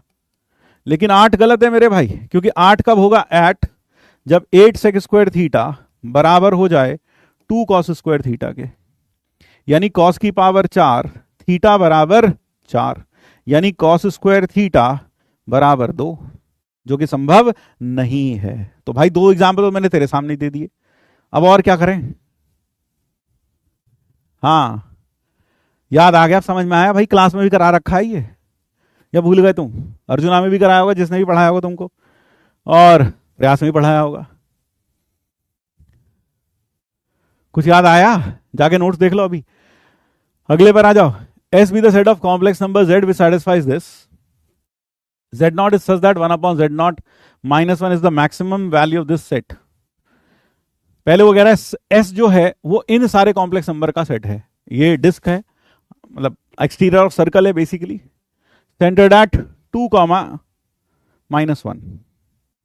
सो this is a disc centred at 2, -1, radius √5, और सेंटर की दूरी भी ओरिजिन से √5 ही है। इसका मतलब यह जो सर्कल बनेगा यह ओरिजिन से पास होता हुआ बनेगा मेरे भाई, ऐसा, ठीक है ना। This circle will pass through origin. Centre क्या है भाई इसका, 2, -1। इसका एक्सटीरियर रीजन चाहिए हमें, that is the region is exterior including the boundary of this circle. Class में सब बता रखा है। हाँ सूरज बन गया यहां, ठीक है, बाउंड्री भी इंक्लूडेड है भाई इसमें। अब वो कह रहा है z नॉट इस पूरे, यानी ये पूरा सेट जो बाहर नंबर्स फैले हैं जो बाउंड्री पर है वो सब मिलकर s सेट है, वो सब मिलकर क्या है, s वाला सेट है, वो सारे नंबर्स s सेट में डले हैं। और 1 अपॉन z नॉट -1 का मॉड्यूलस, ये जो है यह मैक्सिमम है 1/z-1 का, जहां z बिलोंग करता है s को। इसका मैक्सिमम वैल्यू है z बिलोंग्स टू s। मुझे ऐसा लगता है यहां हमारे ऑपरेटर ने थोड़ी सी शायद प्रिंटिंग एरर की, यहां ऐसे लिखा होना चाहिए z-1। ये इसका मैक्सिमम वैल्यू है जहां सारे z इस रीजन से आते हैं, इस रीजन से। ठीक है, हाँ, जहां सारे z इस रीजन से आते हैं। सर क्या हमेशा चेक करना चाहिए? देखो वैसे तो हमेशा चेक करना चाहिए, सावधानी हमेशा बरतनी चाहिए, क्योंकि चोट कब लग जाए पता नहीं चलता। 1 आएगा यहां, यहां आएगा 1, 1, यहां आएगा 1, हाँ ठीक है, यहां 1 आ गया। अब जरा देखो, अगर मुझे इसकी मैक्सिमम चाहिए, 1/mod z-1 is maximum implies mod of z-1 is minimum। तो मिनिमम दूरी 1 से इस रीजन में कौन सी होगी? सर मिनिमम दूरी होगी, है ना, मिनिमम दूरी सर सर्कल से की बाउंड्री से मिनिमम दूरी तो नॉर्मल के होगी, ऐसे होगी। यानी कि जो मिनिमम दूरी पर पॉइंट होगा वो ये वाला पॉइंट होगा z0, ये वाला पॉइंट z0 है। यानी कि इसकी minimum value is minimum occurs at pz0। ये कहां मिलेगी? pz0 पर मिलेगी। जरा सोच लो आराम से, ये वाले पॉइंट पर। ठीक है, अब यह वाला पॉइंट अगर हम निकालने बैठे तो देखो फिर से, इस सर्कल की इक्वेशन क्या है? इस सर्कल की इक्वेशन है x-2 का स्क्वायर प्लस y+1 का स्क्वायर इज इक्वल टू 5। और फिर आप ये लाइन की इक्वेशन निकालोगे, ये 1,0 से जाती है, सेंटर से जाती है, फिर आप इसको सर्कल के साथ सॉल्व करोगे। लेकिन जब सॉल्व करोगे गंदी सी वैल्यूज आएंगी, यानी सॉल्व करने का कोई मतलब बनता नहीं है, इतनी गंदी आएंगी कि उल्टी कर दोगे तुम। ठीक है, तो हम इतना तो कह सकते हैं z0 हमारे पास एक नंबर है, वो ये वाला पॉइंट है। एक चीज तो क्लियर है, z0 का रियल पार्ट, z0 का रियल पार्ट कैसा है? वो 1 से छोटा ही होगा, ऐसी आएगी लाइन, 1 से छोटा होगा। और real part of imaginary part जो होगा y, वो पक्का पॉजिटिव होगा। दो बातें तो हम कह सकते हैं z0 के बारे में, ऐसा कह सकते हैं। मेरे ख्याल से तो आपको समझ में आ रहा होगा, ये ऐसे बनेगी स्लांटेड लाइन, तो ये इधर, तो इतना तो समझ में आ रहा होगा मेरे भाई, है ना? इतना समझ में आ रहा होगा तुझे। तो अब हमें चाहिए आर्ग्यूमेंट इसका, तो जरा इस पर आ जाओ। ये लिखा है 4 - z0 प्लस z0 का बार, और यहां लिखा है z0 - z0 का बार और प्लस 2 आयोटा। गरीब से गरीब आदमी जानता है, इन दोनों को जोड़ेंगे तो 2 times real part of z आएगा, 2 times real part of z0, और नीचे 2 आयोटा y प्लस 2 आयोटा, यानी कि 2 minus real part of z0 upon y plus 1 into iota, and this is equal to 2 minus real part of z0, y का मतलब imaginary part लिख दो, 2 iota imaginary, वही से लिख दो, हाँ सर वही लिख दो, ले हटाओ, upon 2 iota imaginary part of z0 plus 2 iota, या तो मैं पहले ही एक्स वाई लिख लेता, अच्छा रहता। चलो ठीक है, कोई बात नहीं। 2 minus real part of z0 upon imaginary part of z0 plus 1, और नीचे एक आयोटा, इसको लिख सकता हूं 2 minus real part of z0 upon imaginary part of z0 plus 1 into iota ऊपर विद अ नेगेटिव साइन, ऐसे। तो यह हो गया माइनस लैम्डा आई। लैम्डा आई, लैम्डा कैसा नंबर होगा? सर पॉजिटिव रियल नंबर होगा। क्यों होगा पॉजिटिव? भाई ये 1 से छोटा है और ये 0 से बड़ा है, तो ये पॉजिटिव रियल नंबर ये, हाँ। और इसका argument, this implies argument of minus lambda i where lambda is positive, it is minus π/2। खत्म, बिना उसके कर लिया हमने। हाँ ठीक है, सॉल्व करने की जरूरत ही नहीं है विशाल कुमार, सॉल्व करने की जरूरत ही नहीं है ना, सॉल्व कर लो भाई, नहीं तो वो देखो वो बता रहा है क्या आ रहा है भाई, जेड का 2 माइनस √5/2 और √5/2 -1 आयोटा, ऐसा सुंदर सा आ रहा है, तो हिम्मत हो तो सॉल्व कर लो भाई, हमने तो उसके बिना ही काम चला लिया। क्लियर हो गया भाई? हाँ क्लियर हो गया भाई, जरा देख लो। अब अगले प्रॉब्लम पर आ जाओ। यहां पर जो प्रॉब्लम है S1 intersection S2 intersection S3, तो मैंने स्लोप इक्वेट करके किया तो नहीं हो रहा, किसका स्लोप किससे इक्वेट किया भाई तुमने? हाँ बेटा, किसका स्लोप, किसका स्लोप? अब जरा ये देख लो, ये तो हो गया होगा, यहां से अगर आप इसे सॉल्व करते हो, ये तो सॉल्व करके क्या आ जाता है, मेरे ख्याल से आया था, क्या आएगा भाई सॉल्व करके इसको, कोई बताएगा? बॉम्बे, ये हो गया क्या, ABDST कर दूं क्या, ये हो गया?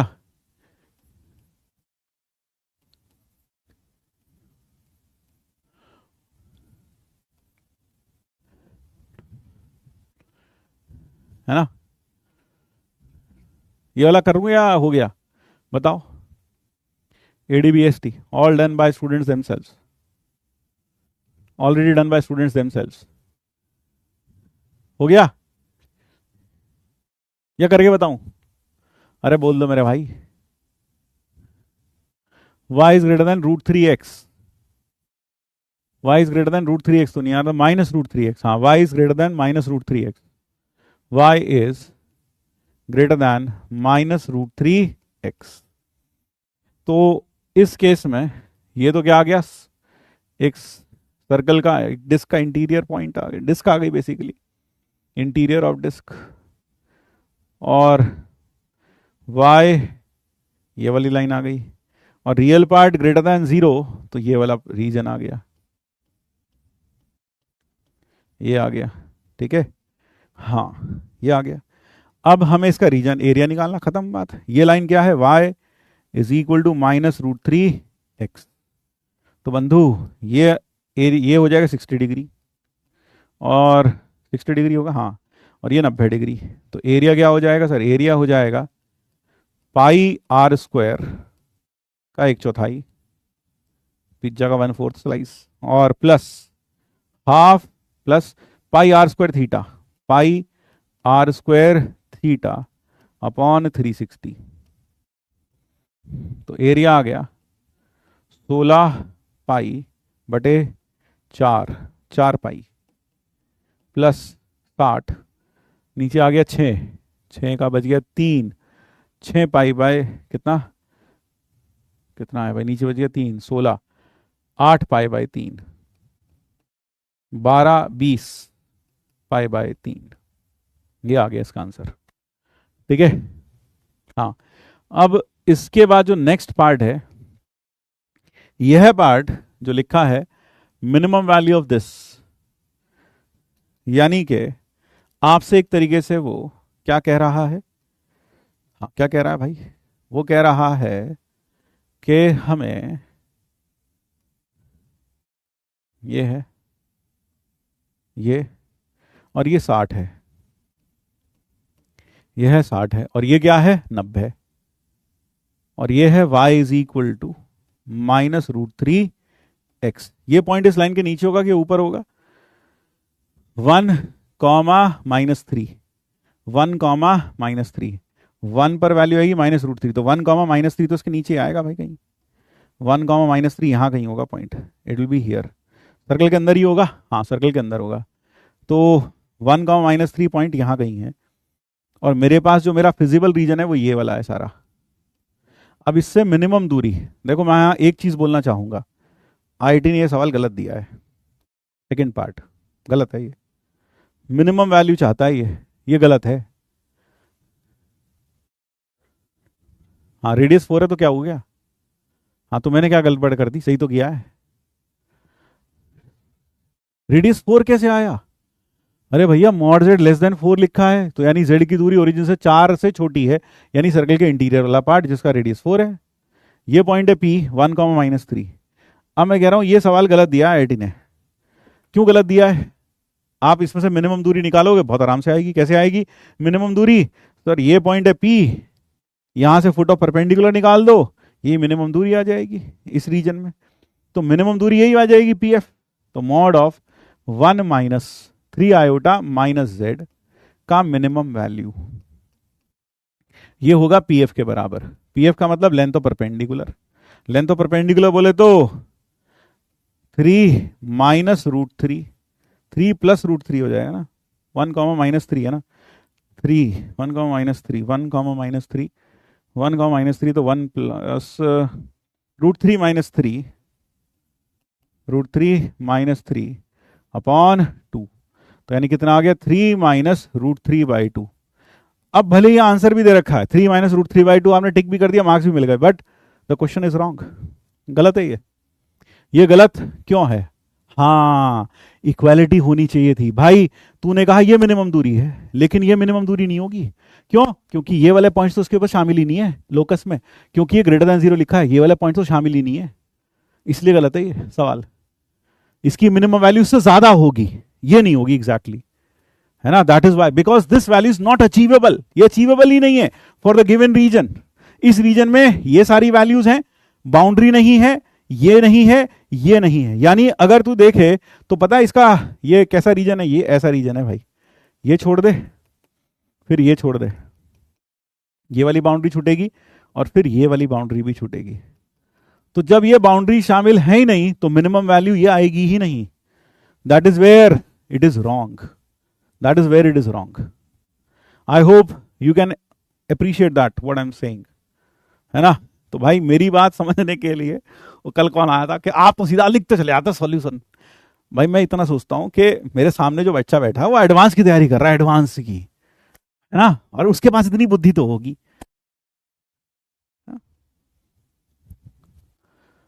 क्लियर है? बोनस बोनस नहीं है, लेकिन ठीक है, मान लो चलता है, आईआईटी है, टेढ़ा है पर मेरा है। अगले पर आ जाओ भाई। इन अ कॉम्प्लेक्स नंबर, हाँ, minimum value tends to this value, yes, very correct. Sir exam में ऐसा हो तो मोस्ट करेक्ट पर टिक करें, हाँ बिल्कुल। तो आपको समझ में आया यहाँ आईआईटी ने गलती क्या करती है? देखो आईआईटी भी गलती करता है यार, सबसे गलतियां होती हैं भाई, है ना।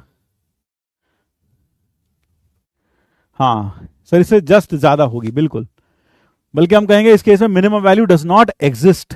अगर मैं मुझसे कोई पूछे ना इसमें मिनिमम वैल्यू क्या होगी, डज नॉट एग्जिस्ट, एग्जिस्ट ही नहीं करेगी। चलो आगे बढ़ते हैं, ठीक है।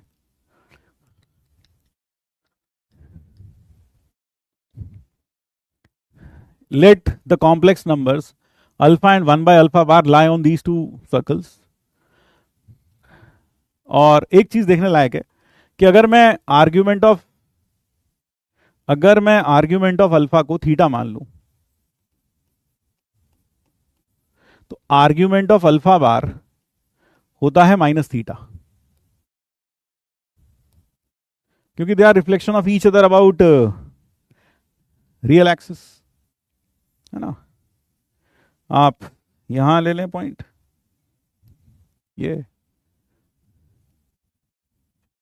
और यहां, तो आप समझ सकते हैं, मेरे ख्याल से आपको समझ में आता होगा। ये अल्फा है और ये 1 अपॉन, सॉरी ये अल्फा बार है, तो ये थीटा है, तो ये माइनस थीटा हो जाता है। अब 1 अपॉन अल्फा बार का जो आर्ग्यूमेंट होता है उसका भी नेगेटिव हो जाता है, वो हो जाएगा वापस थीटा। क्यों? क्योंकि यार इसे ऐसे सोच ले, अल्फा अगर अल्फा बार है आर सिस माइनस थीटा, मान लीजिए है, तो 1 अपॉन अल्फा बार हो जाएगा 1 upon r cis minus theta. और सिस माइनस थीटा को क्या लिख देगा, चल तुझे इससे, कई बच्चों को इससे ज्यादा समझ में आता है, ई की पावर आयटा थीटा से, ई की पावर माइनस आयटा थीटा। अब इसको लिखेगा तो 1 अपॉन आर ई की पावर माइनस आयटा थीटा, तो ये हो जाएगा 1 अपॉन आर, कम बखत पेन भी यहां बंद हो जाता है, 1 अपॉन आर ई की पावर आयटा थीटा। तो तू देख रहा है इसका जो आर्ग्यूमेंट है वो थीटा है, इसका मतलब यह दोनों alpha comma 1 upon alpha bar lie on same side of origin, same side of origin and are collinear with it, and are collinear with it. क्या इतना समझ में आई मेरी बात? ठीक है, हाँ, ये सबने कर लिया भाई, सबने कर रखा है, छोड़ दूं? ये सवाल तो इतना प्रसिद्ध है, मुझे लगता नहीं है किसी ने कॉम्प्लेक्स नंबर इस सवाल के बिना किया होगा कभी। ये और मान लो ये, ठीक है, और यहां पर ये 2 पॉइंट्स हैं, इस पर लाई करता है अल्फा, मान लो यहां है अल्फा, और यहां है 1 अपॉन अल्फा बार, ये बाहर वाले सर्कल पे लाई करता है, और ये सेंटर है Z0, और मान लो यहां कहीं ओरिजिन है। ओरिजिन बाहर क्यों मानी, तू अंदर मान ले, ठीक है भाई, बस ऐसे मानना, दोनों एक ही तरफ हो, ठीक। हाँ सर, एक क्वेश्चन को कितने टाइम में सॉल्व कर पाने पर समझें कि स्पीड सही है? देखो, जेई एडवांस का अगर सवाल है तो यार किसी क्वेश्चन में देखो, it depends on, everything depends on difficulty, कि लेवल कैसा है क्वेश्चन का, उसके ऊपर बहुत कुछ डिपेंड करता है यार मेरे, ठीक है, बहुत कुछ उसके ऊपर डिपेंड करता है। तो यहाँ थीटा लिख लेंगे, यहाँ कोसाइन रूल लगाएंगे, ये वाली दूरी है मॉड Z0, ये वाली दूरी मॉड अल्फा, ये वाली दूरी R, फिर ये दूरी 4R, 4R नहीं 2R, ये दूरी 2R, और ये पूरी दूरी 1 बाय मॉड अल्फा। तो इस तरह से कोसाइन रूल लगाएंगे, हो जाएगा। कर लोगे ना भाई ADBST?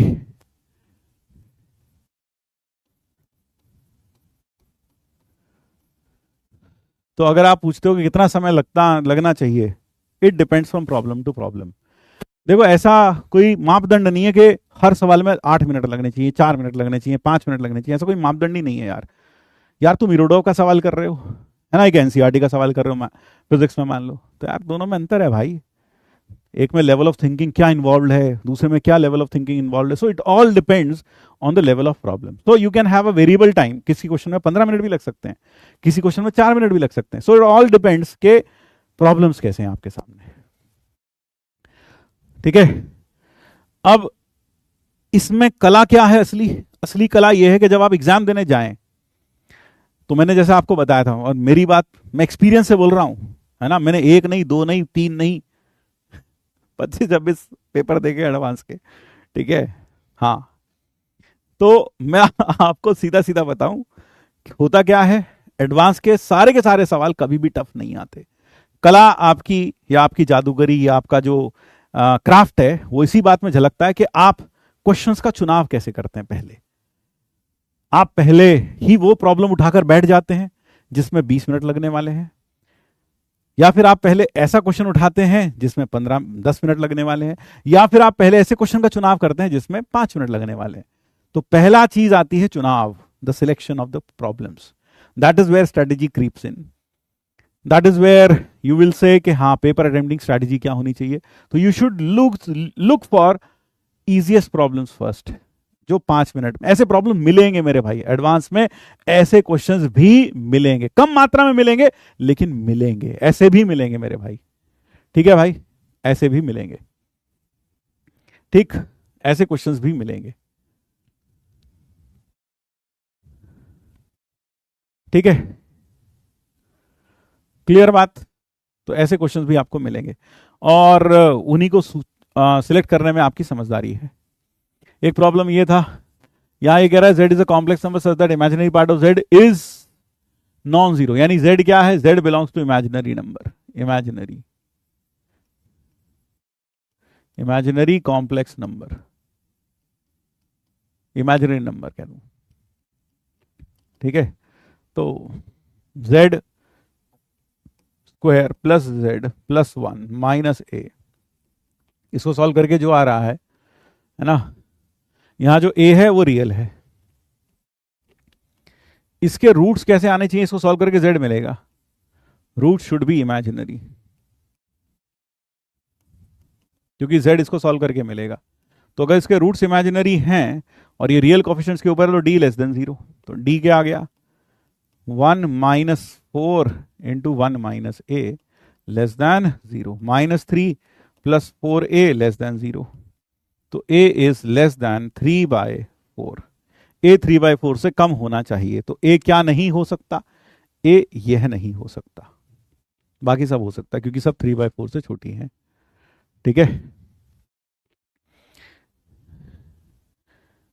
Last but not the least, this problem is again from JEE advance. तो मेरे ख्याल से आपको मेरी बात समझ में आ गई होंगी, और आपको दिख रहा होगा चैट बहुत स्लो भी है ना? पहले भी स्लो थी, आज भी स्लो है। क्यों स्लो है? कई लोगों की उम्मीदें टूटी हैं, कई लोगों के अरमान टूटे हैं, कई लोग सोच रहे थे कि ऐसा हो जाएगा वैसा हो जाएगा, लेकिन ऐसा कोई चमत्कार नहीं घटा। ठीक है, सर 93 आए तो क्या एडवांस क्वालिफाई लूं या ड्रॉप ले लूं? देखो यार, मैं आपसे एक चीज यही कहता हूं कि आप डिपेंड करता है, अगर आप फर्स्ट ड्रॉपर हैं, अगर आप मतलब 12th में थे और आपका 93 आ रहा है, then I think you deserve something better, you certainly deserve something better than this. अगर आप अभी भी कुछ करोगे तो 93 परसेंटाइल शोज के कहीं ना कहीं आपकी मेहनत में कुछ ना कुछ तो कमी है यार। लेट अस ये बात सच्ची हम दोनों को स्वीकार कर लेनी चाहिए, तुम्हें भी और मुझे भी। और दूसरी सच्ची बात यह स्वीकार कर लेनी चाहिए कि यार तुम्हें इससे बहुत ज्यादा अच्छा तुम डिजर्व करते हो और तुम पा सकते हो, तो definitely you should take a drop. ठीक है, और जितना जल्दी ले लो उतना अच्छा है, जितना जल्दी ले लो उतना अच्छा है, क्योंकि यार ऑब्वियस ही बात है, तेरा 93 आया, तेरा 99 आया, दोनों में अंतर है। तू कहेगा मेरी ये खराब हो गया था, वो खराब हो गया, लेकिन एक चीज तो है यार, 99 वाले ने तुझसे थोड़ी ज्यादा मेहनत की होगी, तुझसे ज्यादा क्वेश्चन प्रैक्टिस की होगी, है ना? वो तुझसे पहले से एज पर है और अभी भी वो लगा हुआ है, तो एडवांस में definitely he will get a better rank than as compared to you, logical. तो अगर तुझे एक अच्छी रैंक लेकर आनी है और तुझे मिल सकती है, तो why not give 1 year more, why not? Yes, हाँ, ठीक है ना? तो आई थिंक रादर देन कि हम 2 महीने बाद हमारी आंखें खुलें, हमें ये बोध हो, ये ज्ञान प्राप्त हो कि भैया कुछ ढंग का तो कुछ मिल नहीं रहा, अब ड्रॉप ले लें, उससे बड़े 2 महीने पहले ले लेते। और आप क्या करो, अभी बैच ज्वाइन करो, शुरू करो प्रयास के साथ तैयारी, और फिर क्या कर सकते हो, एडवांस भी देके देख लेना एक बार, आ जाए अच्छी बात है, नहीं आए तो तैयारी तो चली रही है। So I think that is better, अगर मैं आपकी जगह होता तो।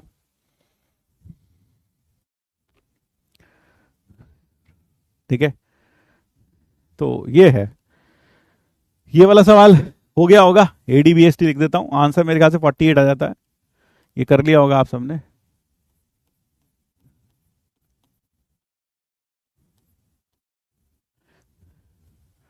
अब बोलो भाई, अब जो तुमसे मुझसे पूछना हो पूछ लो। 98.5 पर 25 रैंक आया है, लगता है टॉप IIT में नहीं होगा, उस लेवल की प्रिपरेशन नहीं है, should I trick a drop? Yes of course you can. And Siddiqui, आपके पास सिद्दकी जो भी, मुझे नहीं पता मैं तुम्हारा नाम सही बोल रहा हूँ यार, ले लेना चाहिए, है ना? मैं एक चीज जानता हूँ यार, मैं अपने लिए मैं बता रहा हूँ मैं क्या जानता हूँ। मैं ये जानता हूँ कि जिंदगी भले ही 1 साल देर से शुरुआत करे, शुरू हो 1 साल देर से शुरू हो, कोई दिक्कत नहीं है, लेकिन शुरुआत शानदार होनी चाहिए। अगर शुरुआत ही बिगड़ गई तो फिर चीजें बिगड़ती हैं, फिर चीजें बहुत समय के बाद ठीक होती हैं। वो कहते हैं ना, a will begin is half done. अगर तुमने जिंदगी की शुरुआत बहुत अच्छे से कर ली तो आधी जिंदगी तुम्हारी बहुत, मतलब आधा खेल तो तुमने जीत ही लिया। तो इसलिए शुरुआत भले ही 1 साल लेट से करो, कोई नहीं पूछता ड्रॉप लिया था नहीं लिया था, क्या किया था क्या नहीं किया था, कोई नहीं पूछता। हर कोई बस तुम्हारी रैंक पूछेगा, कैसे तैयारी की थी ये पूछेगा। ठीक है ना? देखो 92 परसेंटाइल, मेरे ख्याल से 92 परसेंटाइल आया। जो भी बच्चे 90s की लाइन में हैं, ठीक है, I think there is a lot of scope कि आप इंप्रूव कर सकते हैं, there is a lot of scope for you, है ना? मेरे 96 आए, why not I go for 99.9, है ना? मैं तो वही रहूंगा अगले साल भी, ऐसा सोच सकते हो तुम, मैं अगले साल भी वही रहूंगा, और अगले साल NIT भी वही रहेगा और NTA भी लगभग वही रहेगा, बहुत ज़्यादा अप्स एंड डाउन्स होते नहीं है। मैथ्स हमेशा से डिफिकल्ट आ रही है, अगली बार फिजिक्स भी आ जाएगी, हमने तो फिजिक्स की भी तैयारी कर रखी थी। तो यार मतलब आपको अपने ऊपर विश्वास होना चाहिए बस, कुल मिलाकर, ठीक है। क्योंकि देखो एक चीज है, वो जो टैग है वो आपके साथ जिंदगी भर रहेगा, ये तो सर्टेन है, ये तो सर्टेन है। तो एक प्रोडक्ट है, वो भले ही क्वालिटी में बेटर हो सकता है, मैं कहता नहीं, मतलब हो सकता है क्वालिटी में बेटर हो, लेकिन एक और कंपनी है जो सालों साल से it is known for this product, तो अगर उस प्रोडक्ट के ऊपर वो ठप्पा लगा है तो यार पहली लुक में ही आदमी तुम्हें एकदम मान लेगा, हाँ भाई बढ़िया आदमी है यार, सीधा है, उस कंपनी का प्रोडक्ट है भाई, बढ़िया होगा। भले ही ये दूसरा प्रोडक्ट उससे अच्छा हो, लेकिन वो चलाएगा, बजाएगा, चलाएगा, फिर पता चलेगा हाँ यार ये भी अच्छा है। तो वो टैग मैटर करता है जिंदगी में कहीं ना कहीं, ठीक है सर। बट कंपटीशन भी तो ऊपर जाएगा, कैसे जाएगा? जिस तरह गधे अभी दिख रहे हैं ऐसे गधे अगले साल भी होंगे, जैसी गधियां अभी दिख रही हैं ऐसी गधियां अगले साल भी होंगी। क्या क्या अंतर हो जाएगा? तू बता, तू बता, क्या अंतर हो जाएगा, है ना?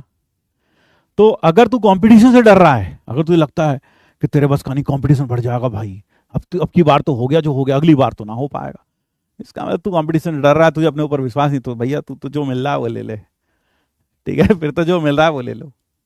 लेकिन अगर तुम्हें लगता है कि तुम कर सकते हो and you deserve better and you are made for something better than this, then you should take a drop.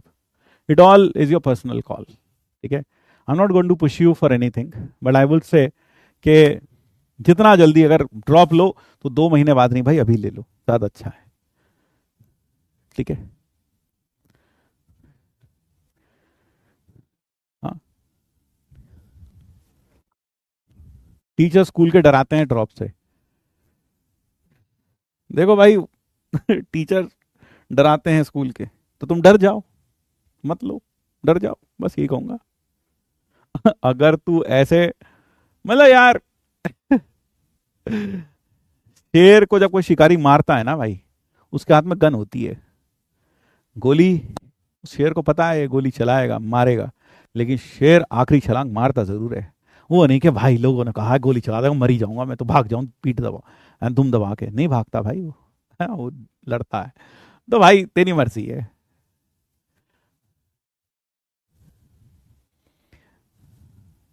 ठीक। मैं किसी का निरादर नहीं करना चाहता हूँ, टीचर वहाँ हैं, स्कूल में हैं, उन्होंने कभी जेई नहीं दिया, उन्होंने जेई के बारे में पता भी नहीं, उन्हें आईआईटी के बारे में भी नहीं पता, उन्हें वहाँ की लाइफ के बारे में भी शायद कोई आइडिया ना हो, ठीक है।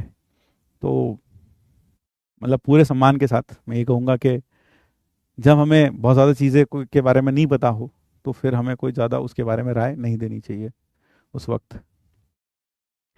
बेटर ये कह देना चाहिए बेटा तुम खुद देख लो अपने आप।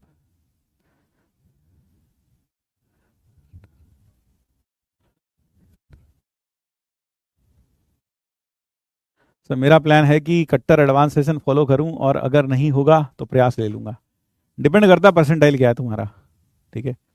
एक चीज़ और बताता हूँ, देखो मैं ये नहीं कहता कि किसी का 80 परसेंटाइल आया, मान लो उसे कट ऑफ क्लियर हो गया, वो ओबीसी कैटेगरी में था, 83 84 पे कट ऑफ हो गया क्लियर, अब वो सोच रहे कि एडवांस में हो जाएगा, है ना, तो वो डिपेंड करता है, वो डिपेंड करता है कि वो एडवांस में हो जाएगा। देखो करिश्मे होते हैं, लेकिन मैं सही बता रहा हूँ कि 83 के बाद फिर हमें एडवांस मिल जाए, हमें आईआईटी मिल जाए, अच्छी ब्रांच मिल जाए, सही आईआईटी मिल जाए, मुश्किल होता है, काफ़ी डिफिकल्ट होता है। Let me tell you straight in the face, करिश्मे नहीं होते भैया, ये पढ़ाई है ना। तो बेटर है तो 2 महीने बाद चेतेगा, उससे बढ़िया अभी चेत जा, ज़्यादा अच्छा है। तो प्लीज़ बताओ 97.7 पर क्या करूँ? एनआईटी तो तुझे मिल ही रहा है, ठीक है।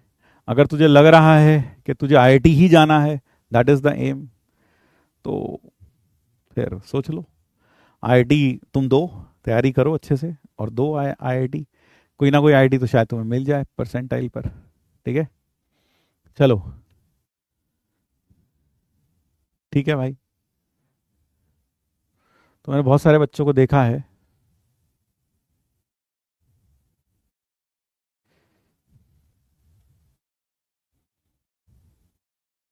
सर एडवांस तो अच्छे से क्लियर है बट उतना इम्प्रूव नहीं हुआ सेकेंड अटेम्प्ट में सर।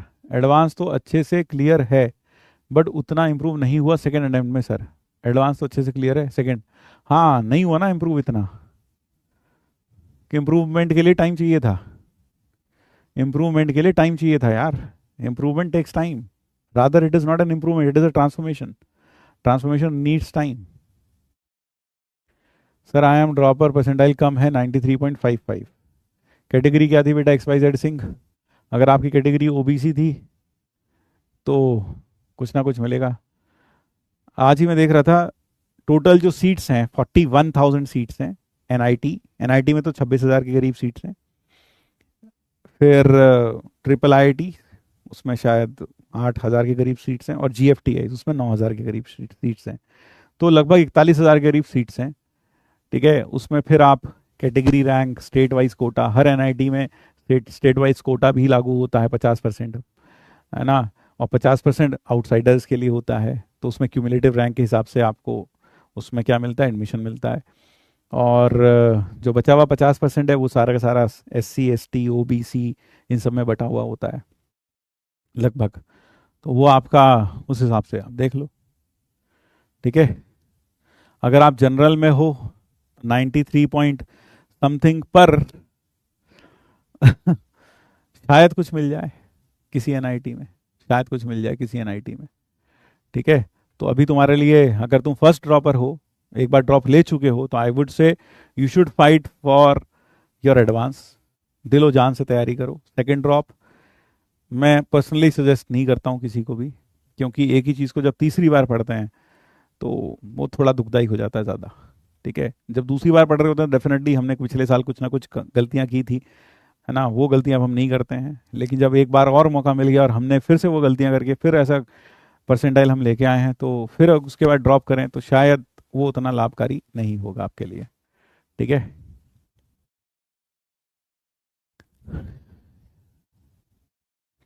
एडवांस में बढ़िया हो जाए तो क्या ही और चाहिए।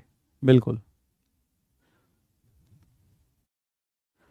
ठीक है, तो यार मैं तो ये कहता हूं, अगर आपको अंदर से कॉल आती है कि यू डिजर्व समथिंग बेटर, तो you should take a drop. लेकिन आपको लगता है, अगर आप फर्स्ट ड्रॉपर हैं तो definitely you should take a drop, I would say you should take a drop. लेकिन अगर आप सेकंड ड्रॉपर हैं, then there is a lot of thinking to go into it. I think जो अभी मिल रहा है जैसा है, catch up on it and go for it rather than taking a second drop. I would say personally say that second drop भाई आसान नहीं होता, है ना। आप आईआईटी का स्कोप खत्म हो जाता है, आपका एनआईटी का स्कोप बचता है ना। तो और उसके बाद जब तीसरी बार पढ़ते हैं तो चीज़ें बहुत ज़्यादा, हमें क्या लगता है, यूजुअल सी हो जाती है। ये तो पता ही है, ये तो पढ़ाई है, ये तो आता ही है। तो फिर चीज़ें खराब हो जाती हैं वहाँ पर। उसका अभी अटेम्प्ट करना है, हाँ वो कर लो अटेम्प्ट, हाँ मिल जाएगा। प्राइवेट कॉलेजेस ड्रॉपर्स को अलाउ करते हैं क्या? प्राइवेट कॉलेज सबको अलाउ करते हैं, प्राइवेट कॉलेज का कोई दिक्कत नहीं है। मैक्सिमम प्राइवेट कॉलेज, इधर धन रखो उधर ब्रांच लो, हाँ सब में हो जाता है। प्राइवेट कॉलेज की ज़्यादा दिक्कत नहीं है, बहुत मतलब कुछ दो चार को छोड़ के, बाकी तो ऐसे ही है, फिर हो जाता है।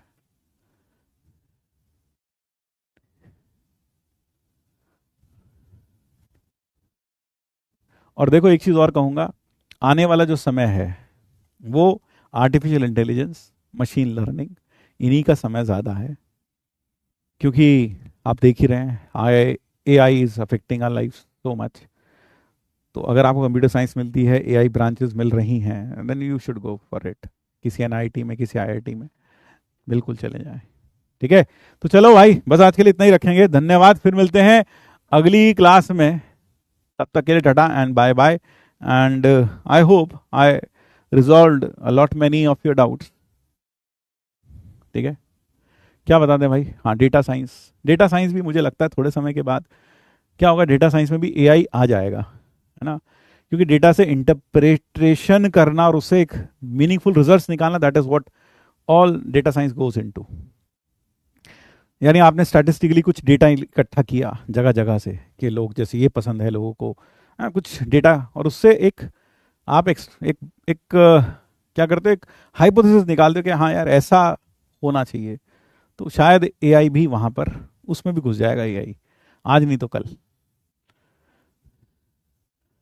ठीक है, एआई कहाँ नहीं जाएगा? मोस्टली जहाँ जाने में समय ज़्यादा लगेगा, क्रिएटिव फील्ड्स में, जहाँ क्रिएटिविटी है, क्योंकि अभी उस क्रिएटिविटी पे पहुंचना थोड़ा मुश्किल होगा। चलो, thank you, thank you, thank you everyone. Sir, aerospace branch कैसी रहेगी आपके according? Aerospace branch is good, लेकिन इंडिया में स्कोप थोड़ा कम है, ठीक है। लेकिन आजकल जैसे HAL हो गया, अगर मैं इंडिया में आपसे पूछूं कि ऐसी कौन सी एयरक्राफ्ट कंपनीज आप बता सकते हैं, तो शायद आप मुझे HAL का नाम के अलावा शायद ही कोई और गिनवा पाओ, ठीक है। हालांकि बोइंग भी है, बहुत सारे एयरबस भी हैं, मेरे ख्याल बोइंग, हाँ, कुछ ऐसा, मुझे एग्जैक्टली नहीं पता भाई नाम। दो चार जो नाम सुने हैं मैंने, वही बताया मैंने आपको, ठीक है। So aerospace is good, it is a good branch, provided mechanical is a good branch, it is a wide branch, wide in the sense आपको वो ब्रांच लेनी चाहिए जिनका वाइड एप्लीकेशन हो। मैकेनिकल है, हर जगह मशीन आएंगी, हर जगह कहीं ना कहीं मशीन्स की जरूरत पड़ेगी, तो definitely mechanical is a wide branch, electrical is a wide branch. Wide कुछ होती है स्पेसिफिक, बस बस इतना, ये ही है हमारा काम, तो वो थोड़ा सा।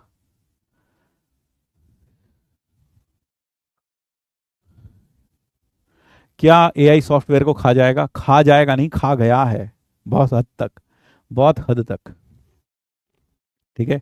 जो कोडिंग वोडिंग जिसके लिए लोग पहले लगे रहते थे, वो एआई खटाक से 2 मिनट में करके दे देता है, ठीक है।